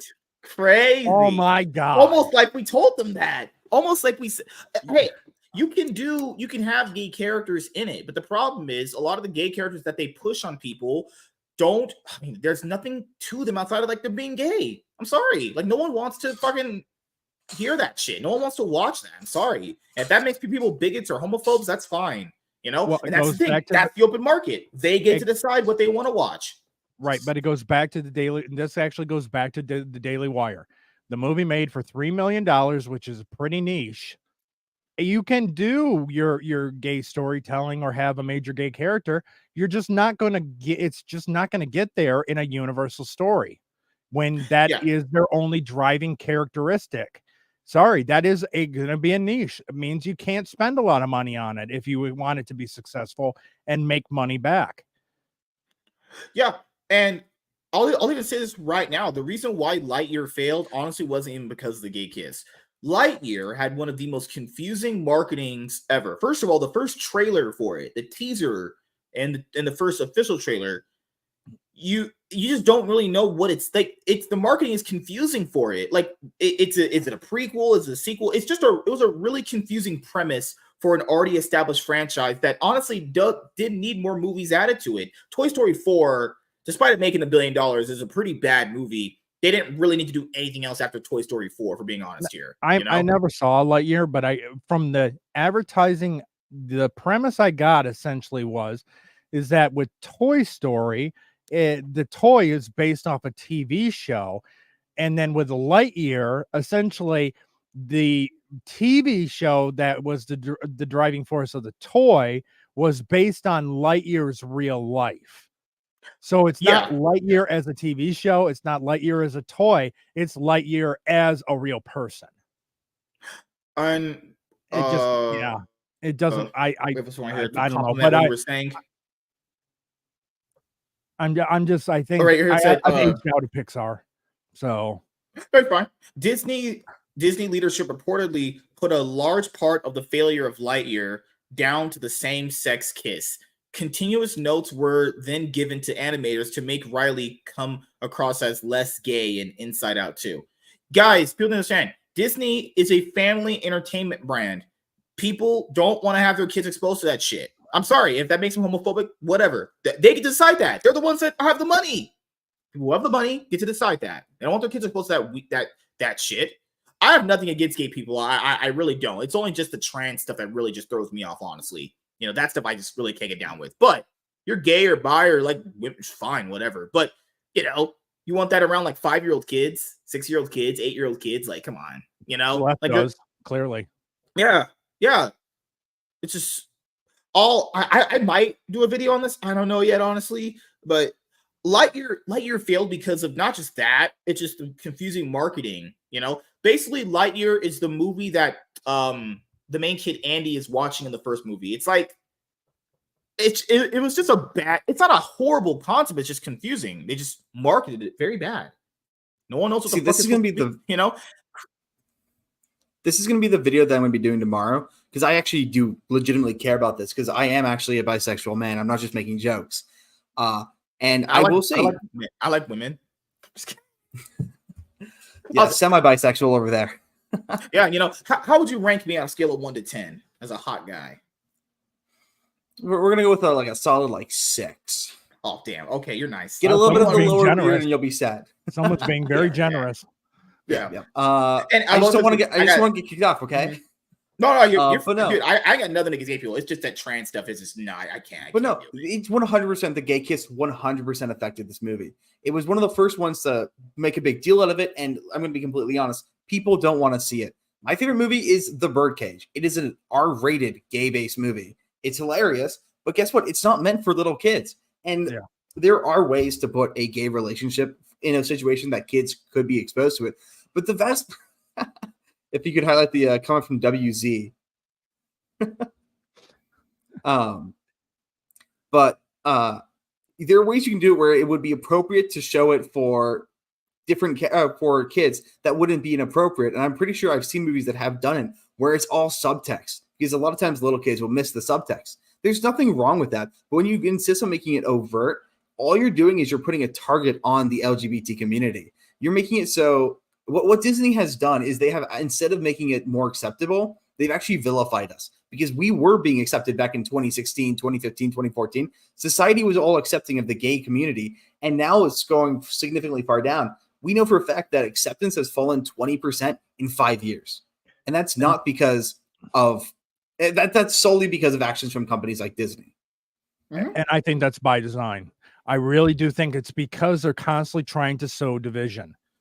So they do things like this to make it less, the acceptable level or acceptance level to decrease. It's the same with the pitting neighbor against neighbor. It's the same with pitting Republicans versus Democrats so hard of what they're doing. It's sowing the seeds of division that they have to do on so many different levels. This is the other thing that just came into my mind as we're having this conversation. You know, it's crazy how this company claims to love, let's say, people like you right here. They love you, right? But they, at the first glance of talking about a failure, blamed you for it not working. That's crazy. I thought that was your audience. Sorry, I thought they didn't loved show what up. you were doing. You know, I thought they loved what you were doing, Disney. Oh, they can't wait to throw you under the fuck these fraggots. Get out of here. What the hell? Crazy. I don't think it's Disney wanting to. Crazy, man. My brain about to explode. I hate life. This planet's clown world. Well, when that's what they're but the biggest thing too is when it came out to the marketing and everything, they made such a big deal about it. That's what they It put was front and center everywhere. about it, not Yeah. what the movie was really I about. tell people, I watched Lightyear. The gay kiss. They don't even actually kiss. They almost kiss and it cuts. So I Okay. imagine it might have been edited, obviously, but it's not. It wasn't anything that bad. The movie, honestly, to me, wasn't that bad. The problem with it, even if you blame it on the gay thing, it what is this for? Who wants to see a Lightyear prequel? Guys, let's be honest. Your Toy Story 4 was not received very well, despite making $1 billion. That nothing to do with being gay. Toy Story as a franchise is not very liked right now after Toy Story 4. I mean, if they were competent, they would have made the audience for the film. That's the problem. Is they think like if they were competent, they could have made it work. But it's a bunch of Tumblrites who have never written anything competent in their life. The best thing they've done is a fanfic for friggin' I don't know, She-Ra, and they don't know how to write, and they're narcissists. They want to see gay characters on screen because they need to see themselves because they cannot sympathize with other people. That's the problem. They're not trying to write good characters. They're trying to write themselves, and they're terrible people. And yeah, now they want to put gay characters in everything, which isn't inherently bad if they're not just solely focusing on that. Like, you should have something that's good about you besides your sexuality. That's kind of, the point. We are 7% of the population. Crazy. That's insane. That's insane. And that's the other thing too, is that what's coming out of Hollywood right now, they keep and I hate doing generalizations. I really do, but it's hard not to do generalizations. But by and large, you see over representation going on right now. And it's the same with when you look at breakdowns from it where, okay, well, we're going to make this cast a fully diverse cast, and we're going to overrepresent this group and overrepresent this group, and we're going to underrepresent this group. Well, then you're not even near reality. I mean, if you're going to do something that is relatable to our actual society, then at least stay to proportionality and not overrepresentation of certain groups. And unfortunately, it seems like we're overrepresenting right now. Yeah, that's the thing too. It's like if you made an animated Western about Woody, it just wouldn't make sense because the reason why you liked Buzz Lightyear is because you liked him interacting with Woody and vice versa. It's a prequel movie that came out way too late in the franchise's lifespan, and it had Chris Evans who voiced Lightyear, and a lot of us like who voiced Buzz Lightyear before, which was Tim Allen. Tim Allen, right? Yeah, like changing voice actor. Okay, a prequel that makes really no sense. It's kind of unclear where in the continuity it is. It's the gay kiss is just the added cherry on the top that made people go, fuck this. It's really just a confusing movie that they marketed. What? Who was? Yeah, it's for kids, obviously, but it's like if you wanted to go watch if you want to make Toy Story, just make Toy Story 5, which they're already doing anyway. They're already gonna make Toy Story 5. Why do you need this? It's just Disney felt like they were in that position, or if they just made anything, people would support. And keep in mind, they've did many movies throughout the years where people just watch because they're just the movie company to watch movies from. Well, now they realize they don't have that kind of power anymore. Times are different. People just don't watch everything that they're given like they used to. I think it's world breaking for the Toy Story franchise in general. The good point of the whole point, a Western with Woody in it, or the Lightyear. Okay, so maybe that's a show that Andy would have been watching, sure, but that's not why people are going to those movies, because it's the fantasy world of toys coming to life. Well, but here's the thing: if you do it with the Woody stuff, like you could make the story that Andy's watching on TV, and then you make it good, so it's actually well written. Now you've got a whole other generation who are interested in Toy Story. You then re-release Toy Story in the theaters. It's these multiple steps that if Disney were to do and just do one of them correctly, then they could make a whole lot of money. I mean, the one thing I've never understood the statement, who is it made for? Because like you can always, it's made for whoever wants to watch it. If nobody wants to watch it, then it's made for no one. If they just make it good, then it's made for everyone. Like Avatar: The Last Airbender is technically made for little kids, but it is unironically like the greatest television show ever made.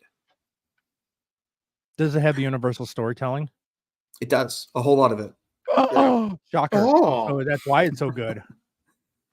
Oh, No, yeah, we've just been going through a crazy line with Disney. Apparently, they love LGTB, blah blah blah blah. Yeah, but they also don't love you when your movies fail. Keep in mind, this is what Disney needs to understand too. Let's just say hypothetically there is a modern audience like that, even though you said right there 7%. Let's just say that is even that's to be critical itself. 7% of the population cannot make up the amount of money they invested into a movie, especially if we're talking about in the $50 million to $100 million range. The second thing I'll bring up is Disney also needs to understand this. Let's just say you do want to push gay people in, don't do it in your kids' movies, but they're still going to do it probably. Only push us in front of trains. But that's the problem is, do they expect all of the gay people to just accept everything they do? I don't even know where that, oh my God, it's so confusing. Why would every gay person even like the things you do? It's rooted in homophobia. They think we're the same person. They legitimately think you are a flamboyant gay man and all you are the same. Yes, queen. Hey, that's my thing. You have a whole setup in that closet, right?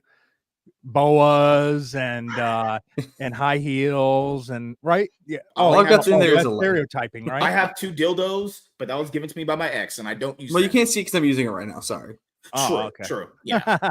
Like, I just don't, but it really does come down to they're stupid, man. They're retarded. They legitimately think every gay person is the same, and that by default, because they support gay people, they're gonna watch all their movies. That's crazy. It's again it's the unicorn. They're looking for this unicorn audience that does not exist. And then when it fails, then they use the standard attack lines that they've been using for about the last 5 years. Well, the unicorn does exist. The problem is it's this big. They think the unicorn is huge. They think it's everywhere. They think it's just out there hiding. The unicorn did support.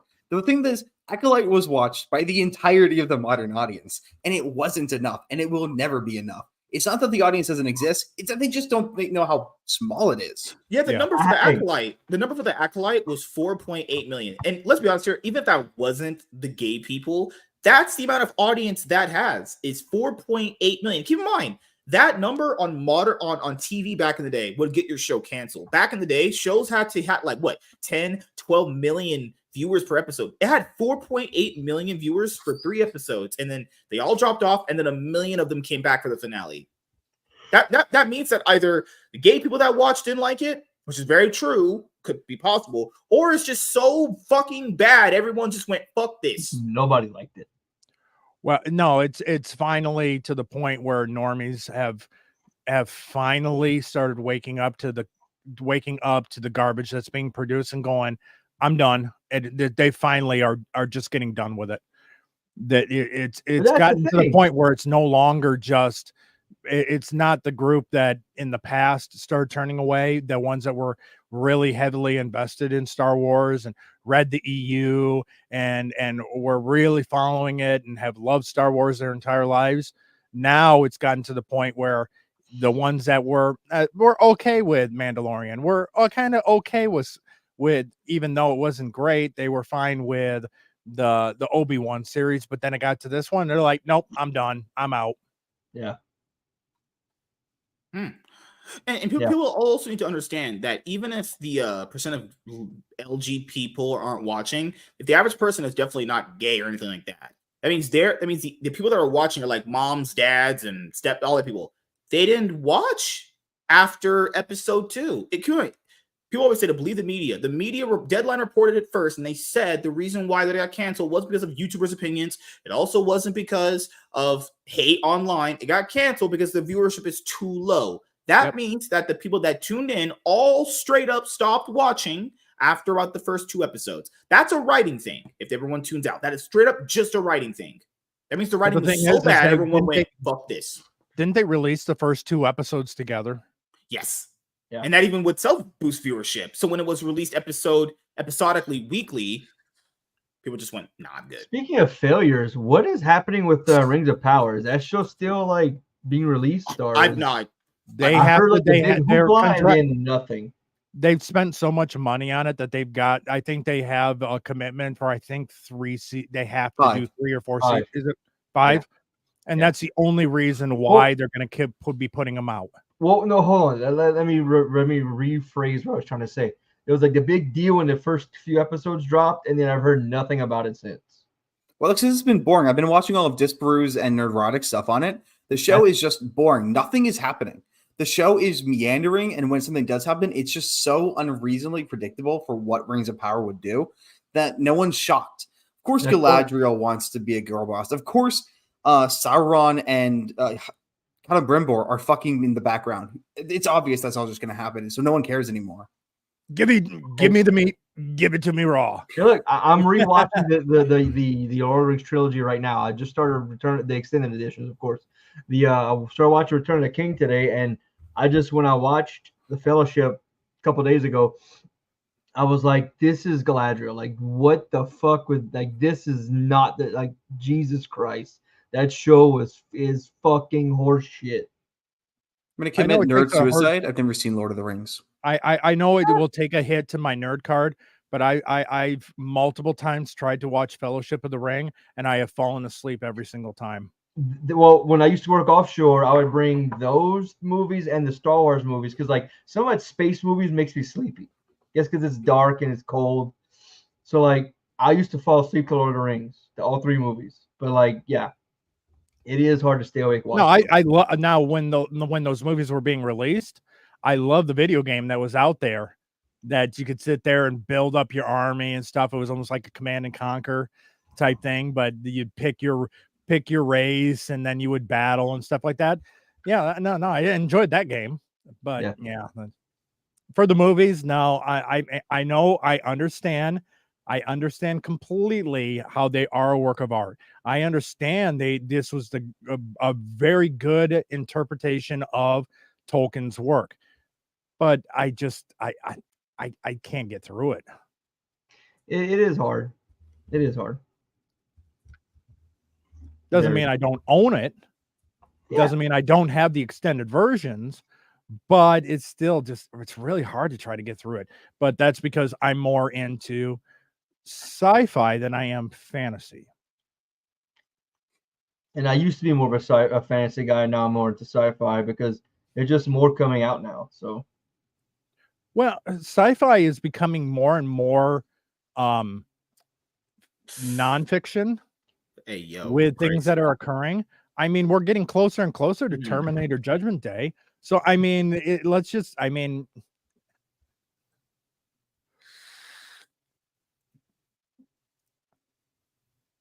who's winning the game? Yeah. Speaking of bigots, because I love being that, honestly. I love being a racist too, and a homophobe. I love being on those things. Yes, we know. Apparently, the guy that was playing whoever in this Acolyte show said, "I'm taking a small break for obvious reasons, but please don't let all our hard work go to waste." Just stop right there. Okay, hold on. Disney did that. Why do people do this? Why can't you ever just say what the actual problem is and it just never can be said? Disney is the one who canceled your show. Okay, Disney did. It wasn't because of hate YouTubers. It was because of Disney. Okay. Yes, Disney has shown us they don't care what we think. They're going to do what they want. So this. I'm sorry, I can't take this actor. I can't take this actor serious in any kind of way because of his role on The Good Place. Yes. I can't take him seriously. Is this Manny Jacinto's Twitter account? Yeah. No, that is. Is this? Because I don't think that is. No, this was, TDS screenshotted it. Don't let the bigots win.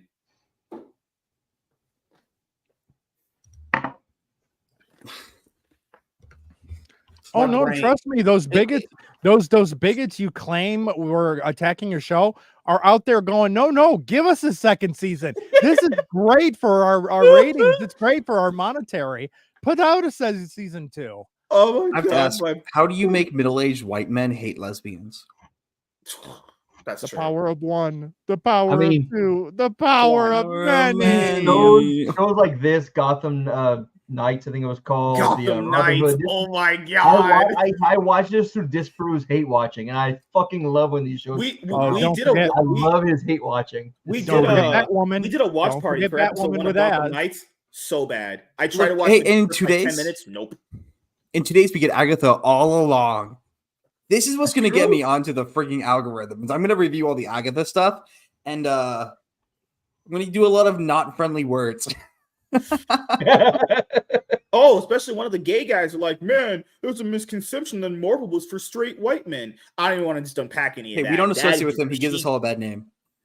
peak retardation. Yeah. Marvel has only just been for straight white men. No blacks, Mexicans have ever read or watched Marvel. Obviously. I fucking love this guy. I fucking love this dude. He's awesome. Fired. He just left willingly. He got canceled. But he's so back. good. I love this dude. We haven't trended in days. Okay. I've never trended Right in my there. life. So That fuck just off. shows you how narcissistic they truly are. That if they're not trending, then obviously there's something wrong, and it's not their fault. This is so stupid. We haven't trended in days.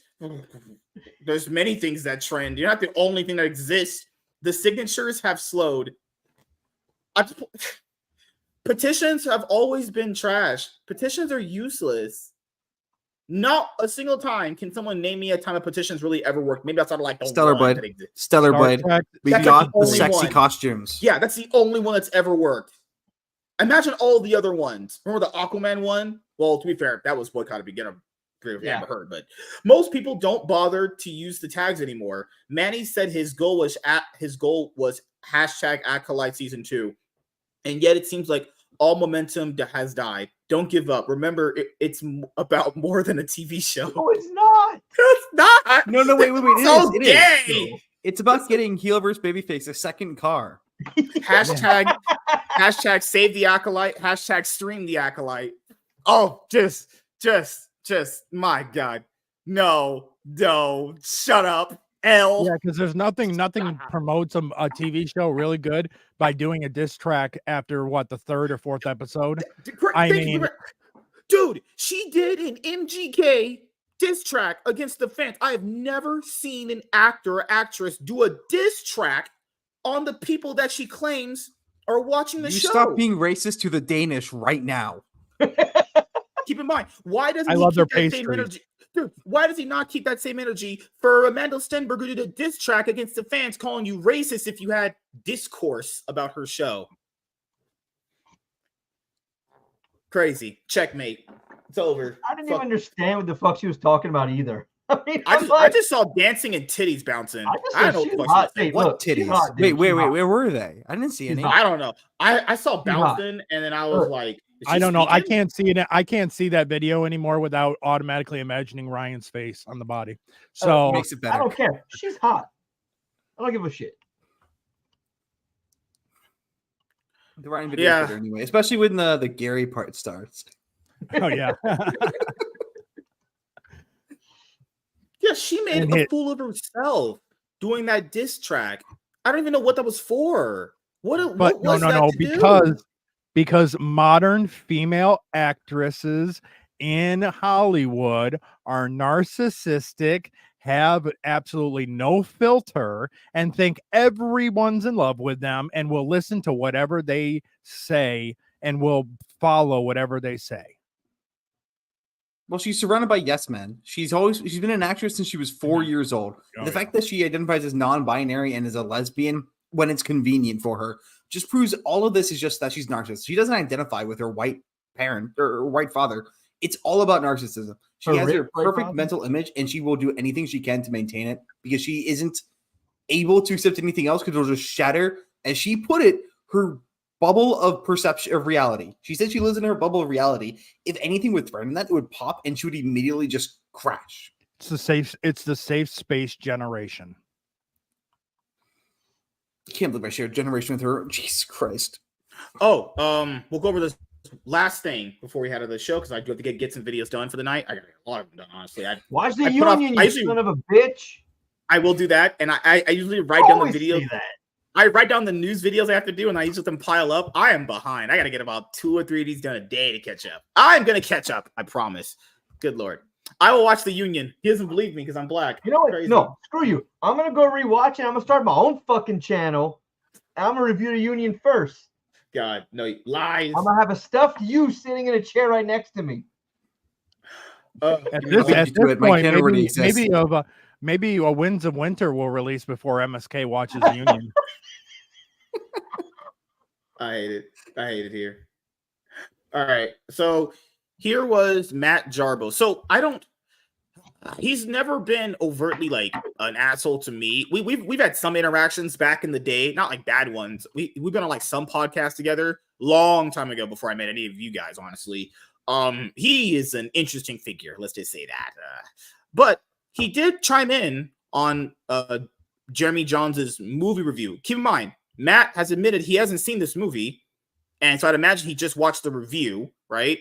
Matt said, midlife crisis, Jeremy Johns is not the villain origin story I was expecting. Imagine being called a villain because you reviewed a movie. That wasn't even the worst take. Because there's the part right here where he says, is the Matt Walsh documentary anything other than trite propaganda? No, it's not. It's like his What is a Woman documentary. It was just hyperbolic. It was just hyperbolic trash. These people don't even know what a woman are. What is that? Yeah, I can agree on some level that Matt Walsh and like a lot of conservatives can be a little hyperbolic. I can understand that. But what is a woman then? Tell me what it is. It's a frame of mind. Lord, kill me now. Fucking kill me. I think a woman is one of the two things I'm attracted to. Yes. I believe it has to do with XX chromosomes. But Yeah. what about fragile white chromosome, where a boy is born without boy parts? Yeah. So it's not how I describe it to people, because people have said, well, there's certain women that can't give birth. Oh my goodness. Okay.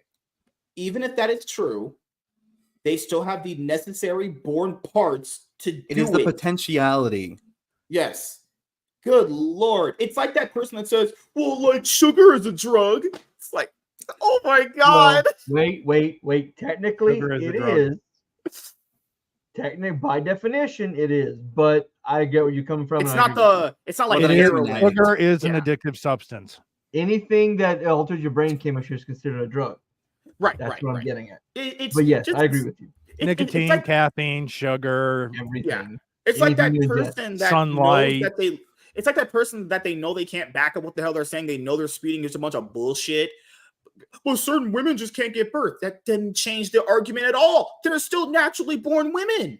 Doesn't change anything. What you just told me is some bullshit. It's like that person that says it's like those channels where they have like 100 facts you didn't know. Did you know that SpongeBob is yellow? Yeah, What? crazy. You know, SpongeBob is a sponge. Crazy. No way. Well, Get the fuck out. Their Bro, answer for you- the what is a woman is always circular reasoning, because they are just simply are not smart enough to come up with their own ideas. Or they're just intellectually dishonest, and they know if they say what we're saying, they'll get labeled as bigots. You know what you do? You go out to a pride parade of some kind, you find a woman and you ask, you go up to her like, you are such a beautiful trans woman.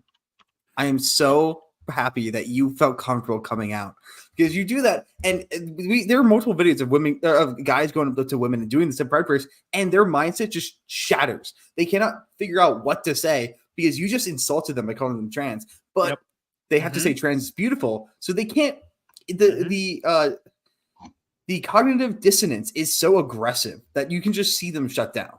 Yeah, it's just they know the real answer. They don't want to say it, and they have to believe this lie because they're built into the lie. I don't believe people are that stupid. I think they know, but they want to believe this so bad because if they don't, and they know if they speak in any, or if they believe the other side, they'll get labeled as that. There's no way someone doesn't know what a woman is. Come on. How do you have... Don't people have like what's the thing for babies when women go in and see the gender and everything? I forget what it's called. Sonograms, right? Ultrasounds, yeah. How do you do an ultrasound? Do you tell your babies? Imagine a doctor telling a pregnant mom that their baby is a troon. They'd be like, "What?" Well, don't forget, like, we have all these fuck? activists raising their kids as them bees. Yeah. What? Right? Oh yeah, they're a bunch of the people who they refuse to tell their kid what gender they are, and they refuse to give them anything gendered until they're like 8, so they can decide on their own. It's absolute child abuse. Yeah, that was in Australia. I remember. Yeah, it was a big thing in Australia. There's people that want to let them decide. If you're let the kid, why are you raising them? If you're a parent and you're letting, why are you the kid? Well, they can't raise the kids. Raising the kids is enforcing their narrative onto the kid, and that is in their minds child abuse. Mm-hmm. Well, because it's fashionable to have a trans child. Trans children are this year's dog in a purse. Oh, sure. So this Well, year's and vegan on top dog. of that, again, and when it comes to the older, not really that older, but it being besides kind of in the fad status, it also comes down to the fact that it's victim status, because currently our society is set up to protect and promote victim status.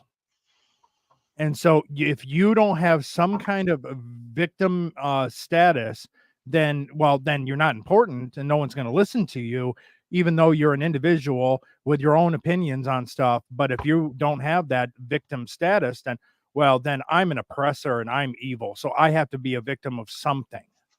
I'll make up something to be a victim of. Oh my God. Well, that all Before just we goes go. right back to like, oh Lord. No, you're fine. You're fine. Oh my God, this Okay. is bad. Oh my goodness. What? Talk about just- these people aren't beating the allegations of being weird. Oh my goodness. Weird. Look at this. Where's the actual Oh, I saw that. I freaking Yeah. saw that. Oh my Lollicons God. hate Troon people because they see us as competition for taking their children to. I'm not saying that. Oh, nope. I'm not repeating those words. Nope. No one won't get me. Nope. Bro, these weirdos literally aren't beating any allegations talking about that they don't like children. Wait, they had a response. I want to Bruh. say it was Master of the TDS, I think. And it was even worse. It was Just Make asylums great again. They're all like, we're not like that. We're not like that. Remember that other legendary post that came out this year? This post happened. The person deleted it. Remember, it was in Florida where Ron DeSantis ruled it, where if you actually are confirmed to have, did anything to a child, you're gonna get killed. That's your execution. You're just gonna die, right? And there was a person that made a quote tweet, and it said this word for word. It said, "Man, laws like this gonna make it really hard for gay people." Here's a solution. Woo! Even if you have those desires, which there is a large number of gay people who do, that's just a fact. It's way more common in the gay community. Why not? I don't know. Hear me out. Self-control exists. Yeah. And wood chippers. Make wood chippers great again. I still blame Reagan for closing down the asylum system. It just needed reform so that there wasn't the torture that was going on. Well, to be fair, I think the best thing to do was shut it down, but then reopen it properly, not shut it down and move on. Yeah, because this is the society we're living in, that there should be a lot of people that are medicated in assisted living in behind walls. Right. And see, a large number of this. No, go on. A large amount of this is what I'm studying in college right now as a psychology major. I mean, the asylums were terrible, but also these people are in asylums because they are not fit to live in society. Yeah. If we just restructure the asylum system, and instead of treating patients as perpetual pay pigs, and I don't know, actually as people with issues, maybe we'd get somewhere. And I would like to say that the it wouldn't be the same as it was then, but looking at how a lot of these employees get jobs in old folks' homes just to hurt people, Yeah. I sadly don't think it would be much different than before. Now, they wouldn't be tortured by the doctors, but I think the ones who get the jobs to be hateful to people would still do the things they did. Look at who works in special needs schools. We had 3 stories of women breaking little boys' arms in special needs schools in a row. Yeah. Yep.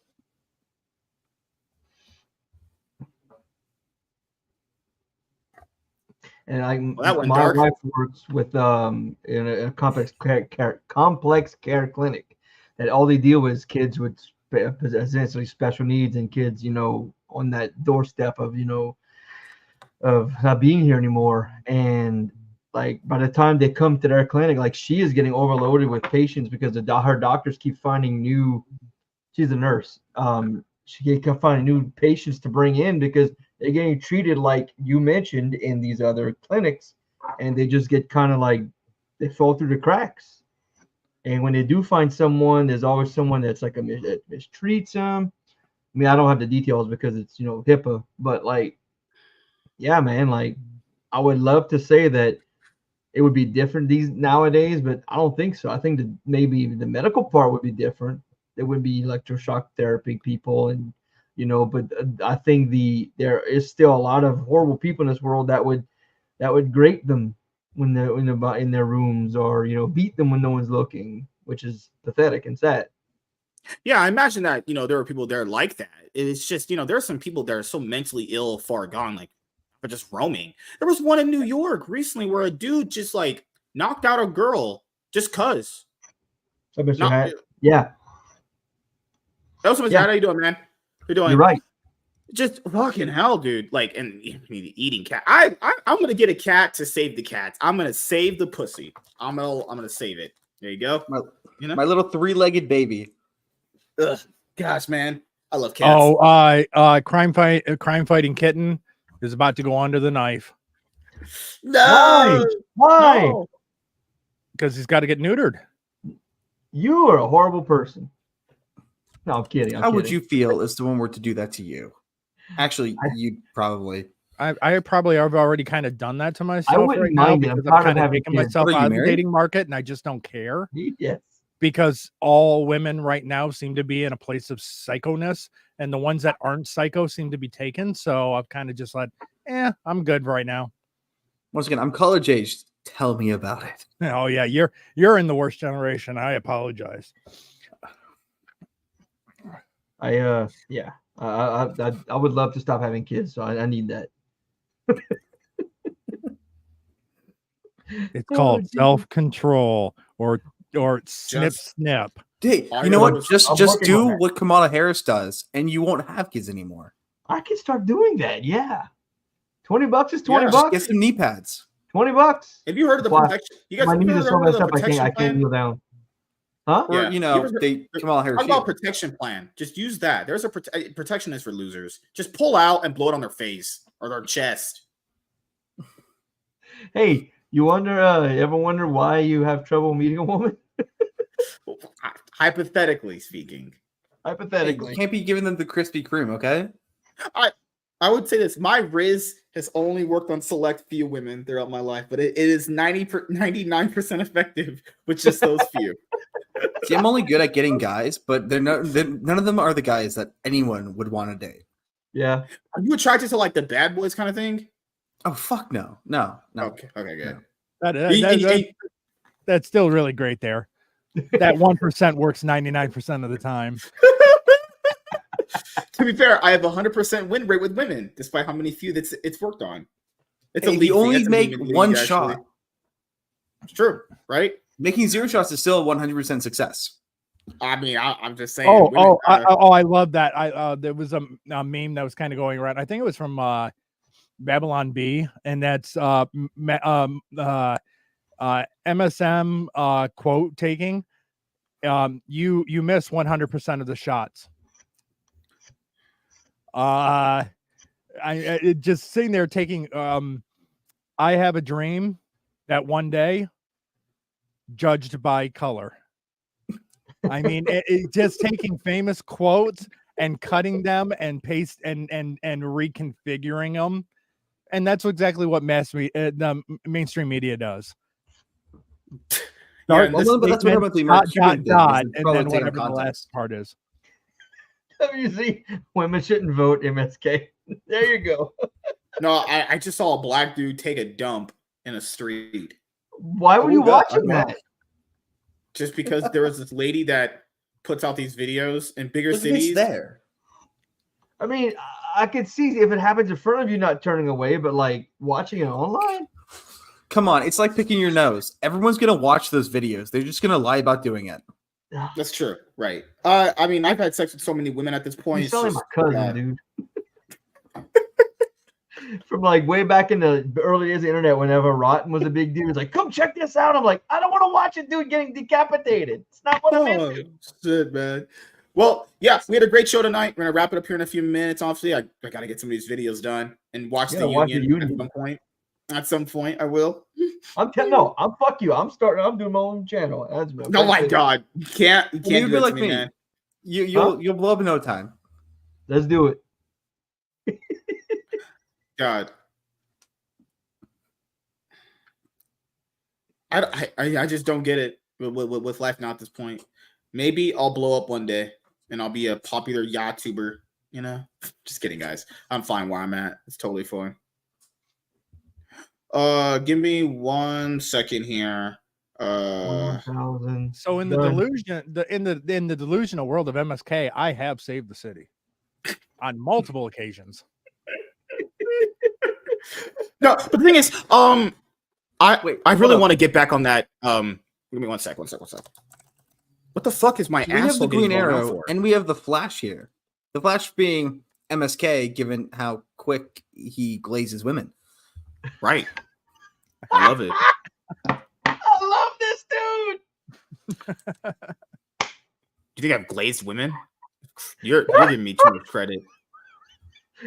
Mr. Hat's trying to start shit when we're trying to end things. Mr. How, what's up, buddy? How you He doing, goes, man? I can't wait for Venom. He's trying to start shit. I can't wait for. Yo, What are your thoughts on that, MSK? I hope all those movies fucking fail. If I'm being honest here. Movies Imagine are watching trash. the trailer. Even it's not going to do anything. Yeah, I did. I watched the first trailer, did a reaction to it, and I was like, yeah, this is certainly a movie ever made. It's a movie CGI that happened. gobbledygook. Yeah, someone cooked and someone eating that shit. That's burnt trash right there. So They show you the burnt noodles. What do you think all those strands are in Venom are? God. Well, So I what have you're telling me, MSK, what you're telling me is that it is a movie where actors acted, producers produced, grips music gripped, played. and services music for- played, director You're being far too directed, generous. and that's God, it. you're actually being generous. No one produced it. Someone Or wrote that acted. shit off AI. AI did No, AI it was thing. produced by committee. Oh Mr. Hat's killing me tonight. God, We're man. not ending the stream. No, we are. Oh my God, dude. He's killing me. I love it. Yeah, also shout outs to Kaida. He has been blowing up recently on his channel. He's usually on for Wednesday Top G's. I really want to get back into that mode of like uploading consistent videos. And dude, I found it where we did that Friday banger show where we're doing content. Of course, we started clipping out. I know where episode we started at, so I can go back now and find all those episodes with those videos in it. We did some real gold there, and a lot of them too. Yeah.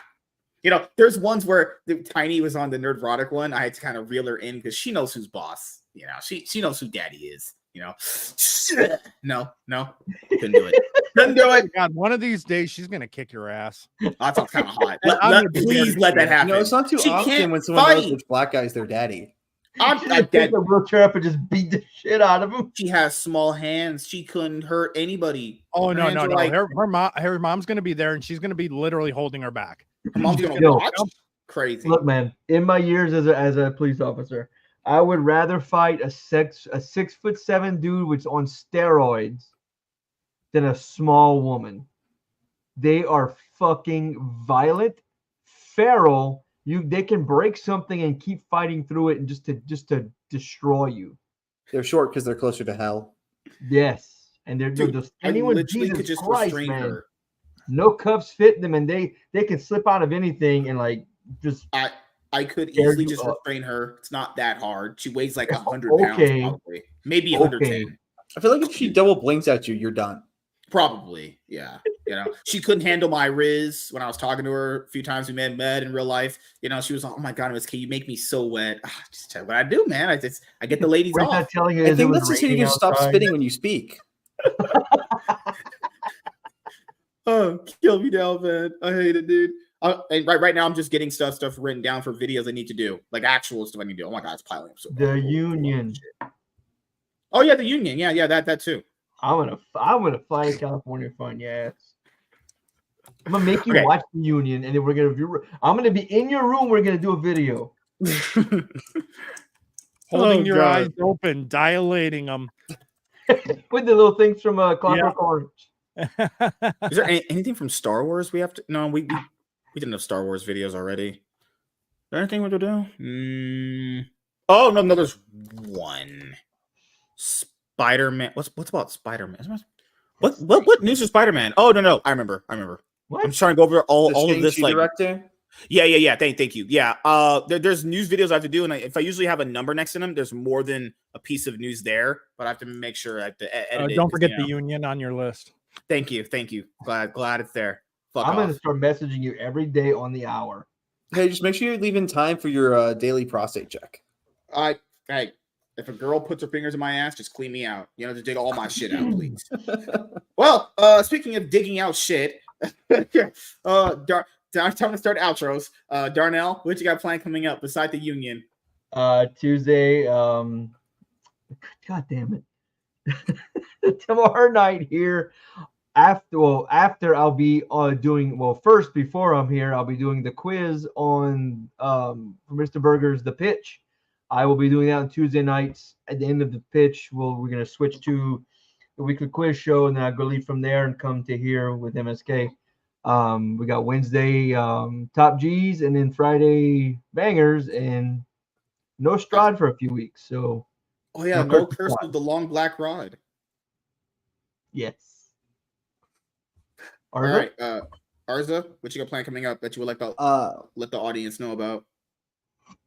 So my channel name is just Arza Chats. I also have a gaming channel called Arza Plays, where every couple months I'll post a Mortal Kombat combo. I've been posting videos daily. I plan to continue posting videos daily. I had one recently about the new Tales of the Shire that looks absolutely trash, and tomorrow I'll be putting out one on the Disney stuff with all the gay stuff. So I'm going to be yelling probably. So that'll be fun. I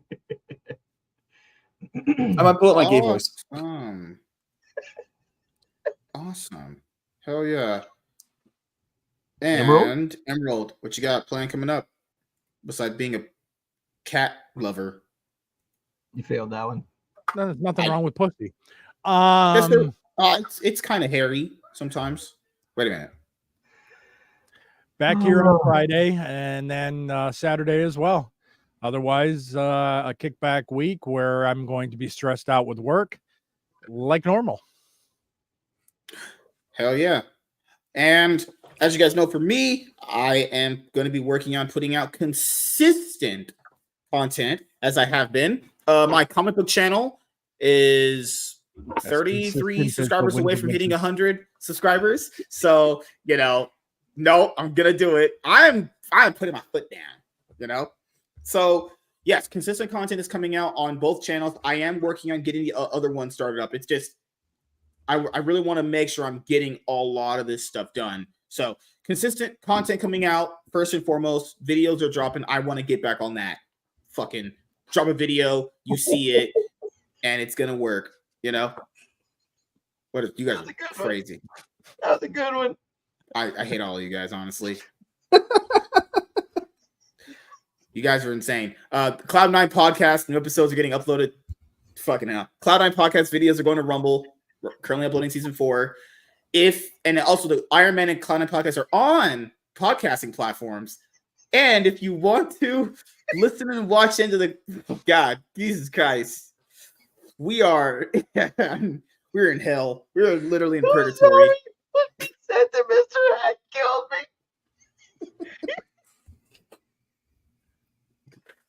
Well, time to get a clean slate on this podcast. New podcast starting called the Hawkeye Podcast, where we shoot arrows at each other's buttholes and explode. Yeah, that means they're getting better back, right? My stomach's killing me. My stomach's killing me. Fucking hell. We're at 600 episodes and we've never improved past humor like this. It's great, honestly. Right. Well, yeah. I don't know what outro I was giving, but yes. Long story short, consistent content. Cloud9 podcast going to Rumble, podcasting platforms, Iron Man and Cloud9 podcast. If you can't watch live, you can tune in and listen to the show on your favorite podcasting platform of your choice. And yeah, hope you guys had a great weekend. I got some banger videos coming up for you guys. Ripazine #1 review is going to be dropping. I'm gonna probably do that.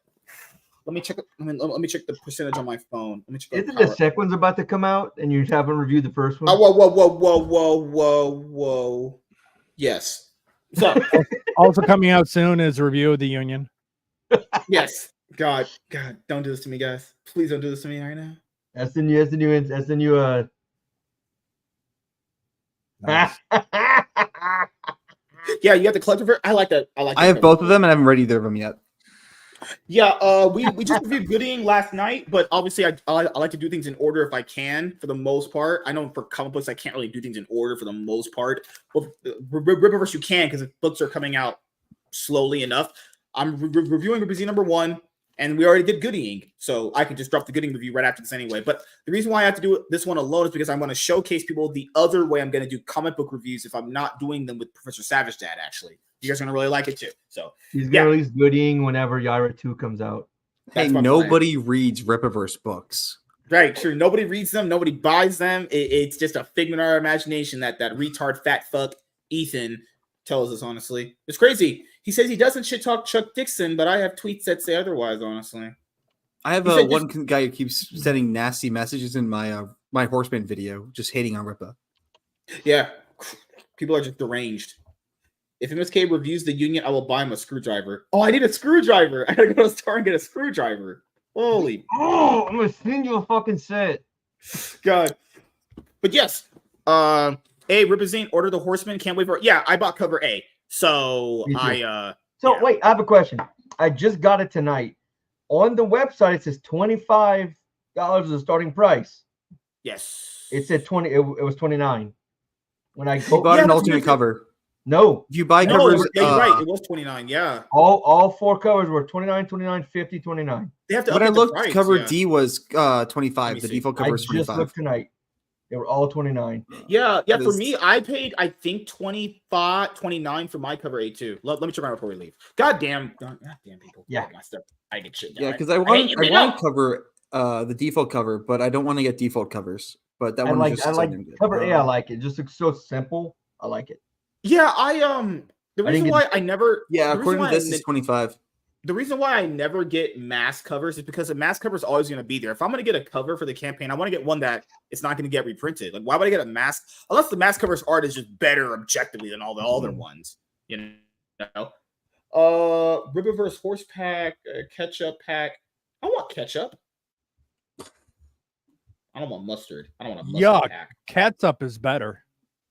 Catsup. Mayo's the best condiment. Yeah. Thank you, white man. Mayo is garlic mayo is the shit. Hey, you put mayo on French fries and compare it to ketchup on French fries. Disgusting. One of those is far better. Fair enough. Disgusting. Yep. Sick in the head. Mayo tastes like cum, dude. Fuck. We will convert. Why do you think I like it? Mayo lover. I'm done with you guys. You all need church. Okay, mayo on hot dogs. You guys are 29 mayo on hot dogs. Are you deep throwing? It moistens it. 50 cover C. It applies the proper lubrication. Now it shows 25. It was 29. I fucking swear it was 29. Are you sure you were in US dollars and not Canadian? I'm also dyslexic, so it's 29. No, the one I bought for cover A is 29. Yeah. You're dyslexic? God, the fact that it's 95. Cover D. Cover D is the first appearance, right? It's 25, I was wrong. It was 20. No, technically you're not wrong. 3 of them are $29. I know, but I thought it said 29. I was wrong. 50, no, not 29. C is 50. Yeah, C is 50. That's the bet. That's actually the best cover. One. It's really I like $50. I don't think the colors are good. I don't like any of his foil covers. I just it's a foil cover. Oh, okay. I like A because it's just like Horseman, like all the fucking dead dudes. It's cool as shit. Yeah, see, I wanted D because I love the old comic style. Because like I've been recently buying a bunch of 80s comic books. It does. But I don't want a default. It's like a 90s image comic right there. No, you are wrong. Two of these are $29, honestly. That's not normal though, is it? He charged all 25 and then like no, like even from ISOM number 2, the Shane Davis foil cover was $100. No. ISOM number 1's were more expensive. I know there's always too. one that's expensive, but like aren't the other ones always 25? For the most part, yeah. This might have been okay. Yeah, you're right. Yeah, I think so. I mean, I'm not complaining. I'm just noticing a change. Yeah, I mean, Gooding cover D was $18. The other ones were like 25. But Gooding's shorter. True, and Gooding also is like what 70 pages anyway. Yeah, it's a short book. Yeah, it's crazy. I read it last night, and it actually I was like, man, this is not as thick as the other ones. Oh, it's a shorter book, honestly. Honestly, pretty good. I will say, really well written book right there that Mike Barron did. Honestly, who's the cover artist for these? cover artist, blah blah blah blah blah blah blah. This cover is by Kanan White, Rosalind Ferry, Will Conrad. Oh, that's why Will Conrad. Oh, for sure. Okay, he's gonna get paid. And this last one's by Joe Bennett. Okay, gotcha. Yeah, these are also always their foil covers. What else is here for Eric July? ISOM #1 signature. So someone said, "Well, why is Eric? Man, weren't these $5?" No, they weren't. Signatures. Good lord, I'm done with people. You're so stupid. If you can't use your damn brains, it's not even worth talking to you. He wasn't overcharging for this because this is a PSA graded thing. Yep. Good God, these aren't reprinted either. The only thing I complain about is the price for these tank tops. I want to get one really bad, but $32, man, that's a lot. Yeah, I agree. The clothes are a little too expensive for what. I'm like Arza, man. I get $7 shirts from fucking Walmart. Yeah. I don't spend money of expensive. I don't buy things expensive like those. The only Roosevelt's like Hawaiian shirts, $80 fucking dollars. No, I'm not paying for that. Yeah, that's just the only clothing item that I'll spend money on is like jerseys, like esport jerseys that I'll buy. That'll be the only thing I'll really justify. Yeah, like or maybe it's for a fan jersey or anything. Other than that, I don't really buy expensive clothes. Like, and I'll be honest here, for the first tank top collection, I didn't think the designs were all that good. Honestly, I thought they were just meh. Honestly, but no, you know what? It's not be something I'm gonna buy. You know what Ripa needs though? We need V-necks. If you were to release a V-neck, I'd buy it in a heartbeat. Deep V's. I would do that. Daniel Tosh. V-necks are significantly more comfortable than the tight circle necks. Yeah. Like the Horseman shirt right here. Like, you know, if people want to wait until the stuff's on clearance sale, go ahead. I just, I want action figures. I want an action figure. That's what I want. Yeah, let's get the real action figure, not the Yaira statuette. Actual action figures. I'm happy waiting because that's something that comes later. But I want action figures. I don't want to pay $35 for an action figure. Like I'm waiting for Ripa to expand into kids media. Cool. Put out like his own He-Man. You throw it on YouTube mostly. You don't rely on subscription to get it, and you use it as the pilot to sell toys for his universe because most of his books are kid friendly. Yeah. Oh, I'm with WZ. Make those fucking horsey sticks too, man. Those are shit. A Horseman dildo. Hey, I'll take that, WZ. And that's I don't think the only book that I don't know how it's gonna work out for them is Bloodruth, because you guys read some too, right? Bloodruth isn't that interesting of a character. I don't know how Sasha is. She's I guess. I think there's a good story there. I just hope he hits it. Yeah, because he's having the Sasha sisters write Bloodruth. The problem here is Bloodruth interesting enough a character to carry her own title? This is the #1, so it's supposed to be an ongoing series too.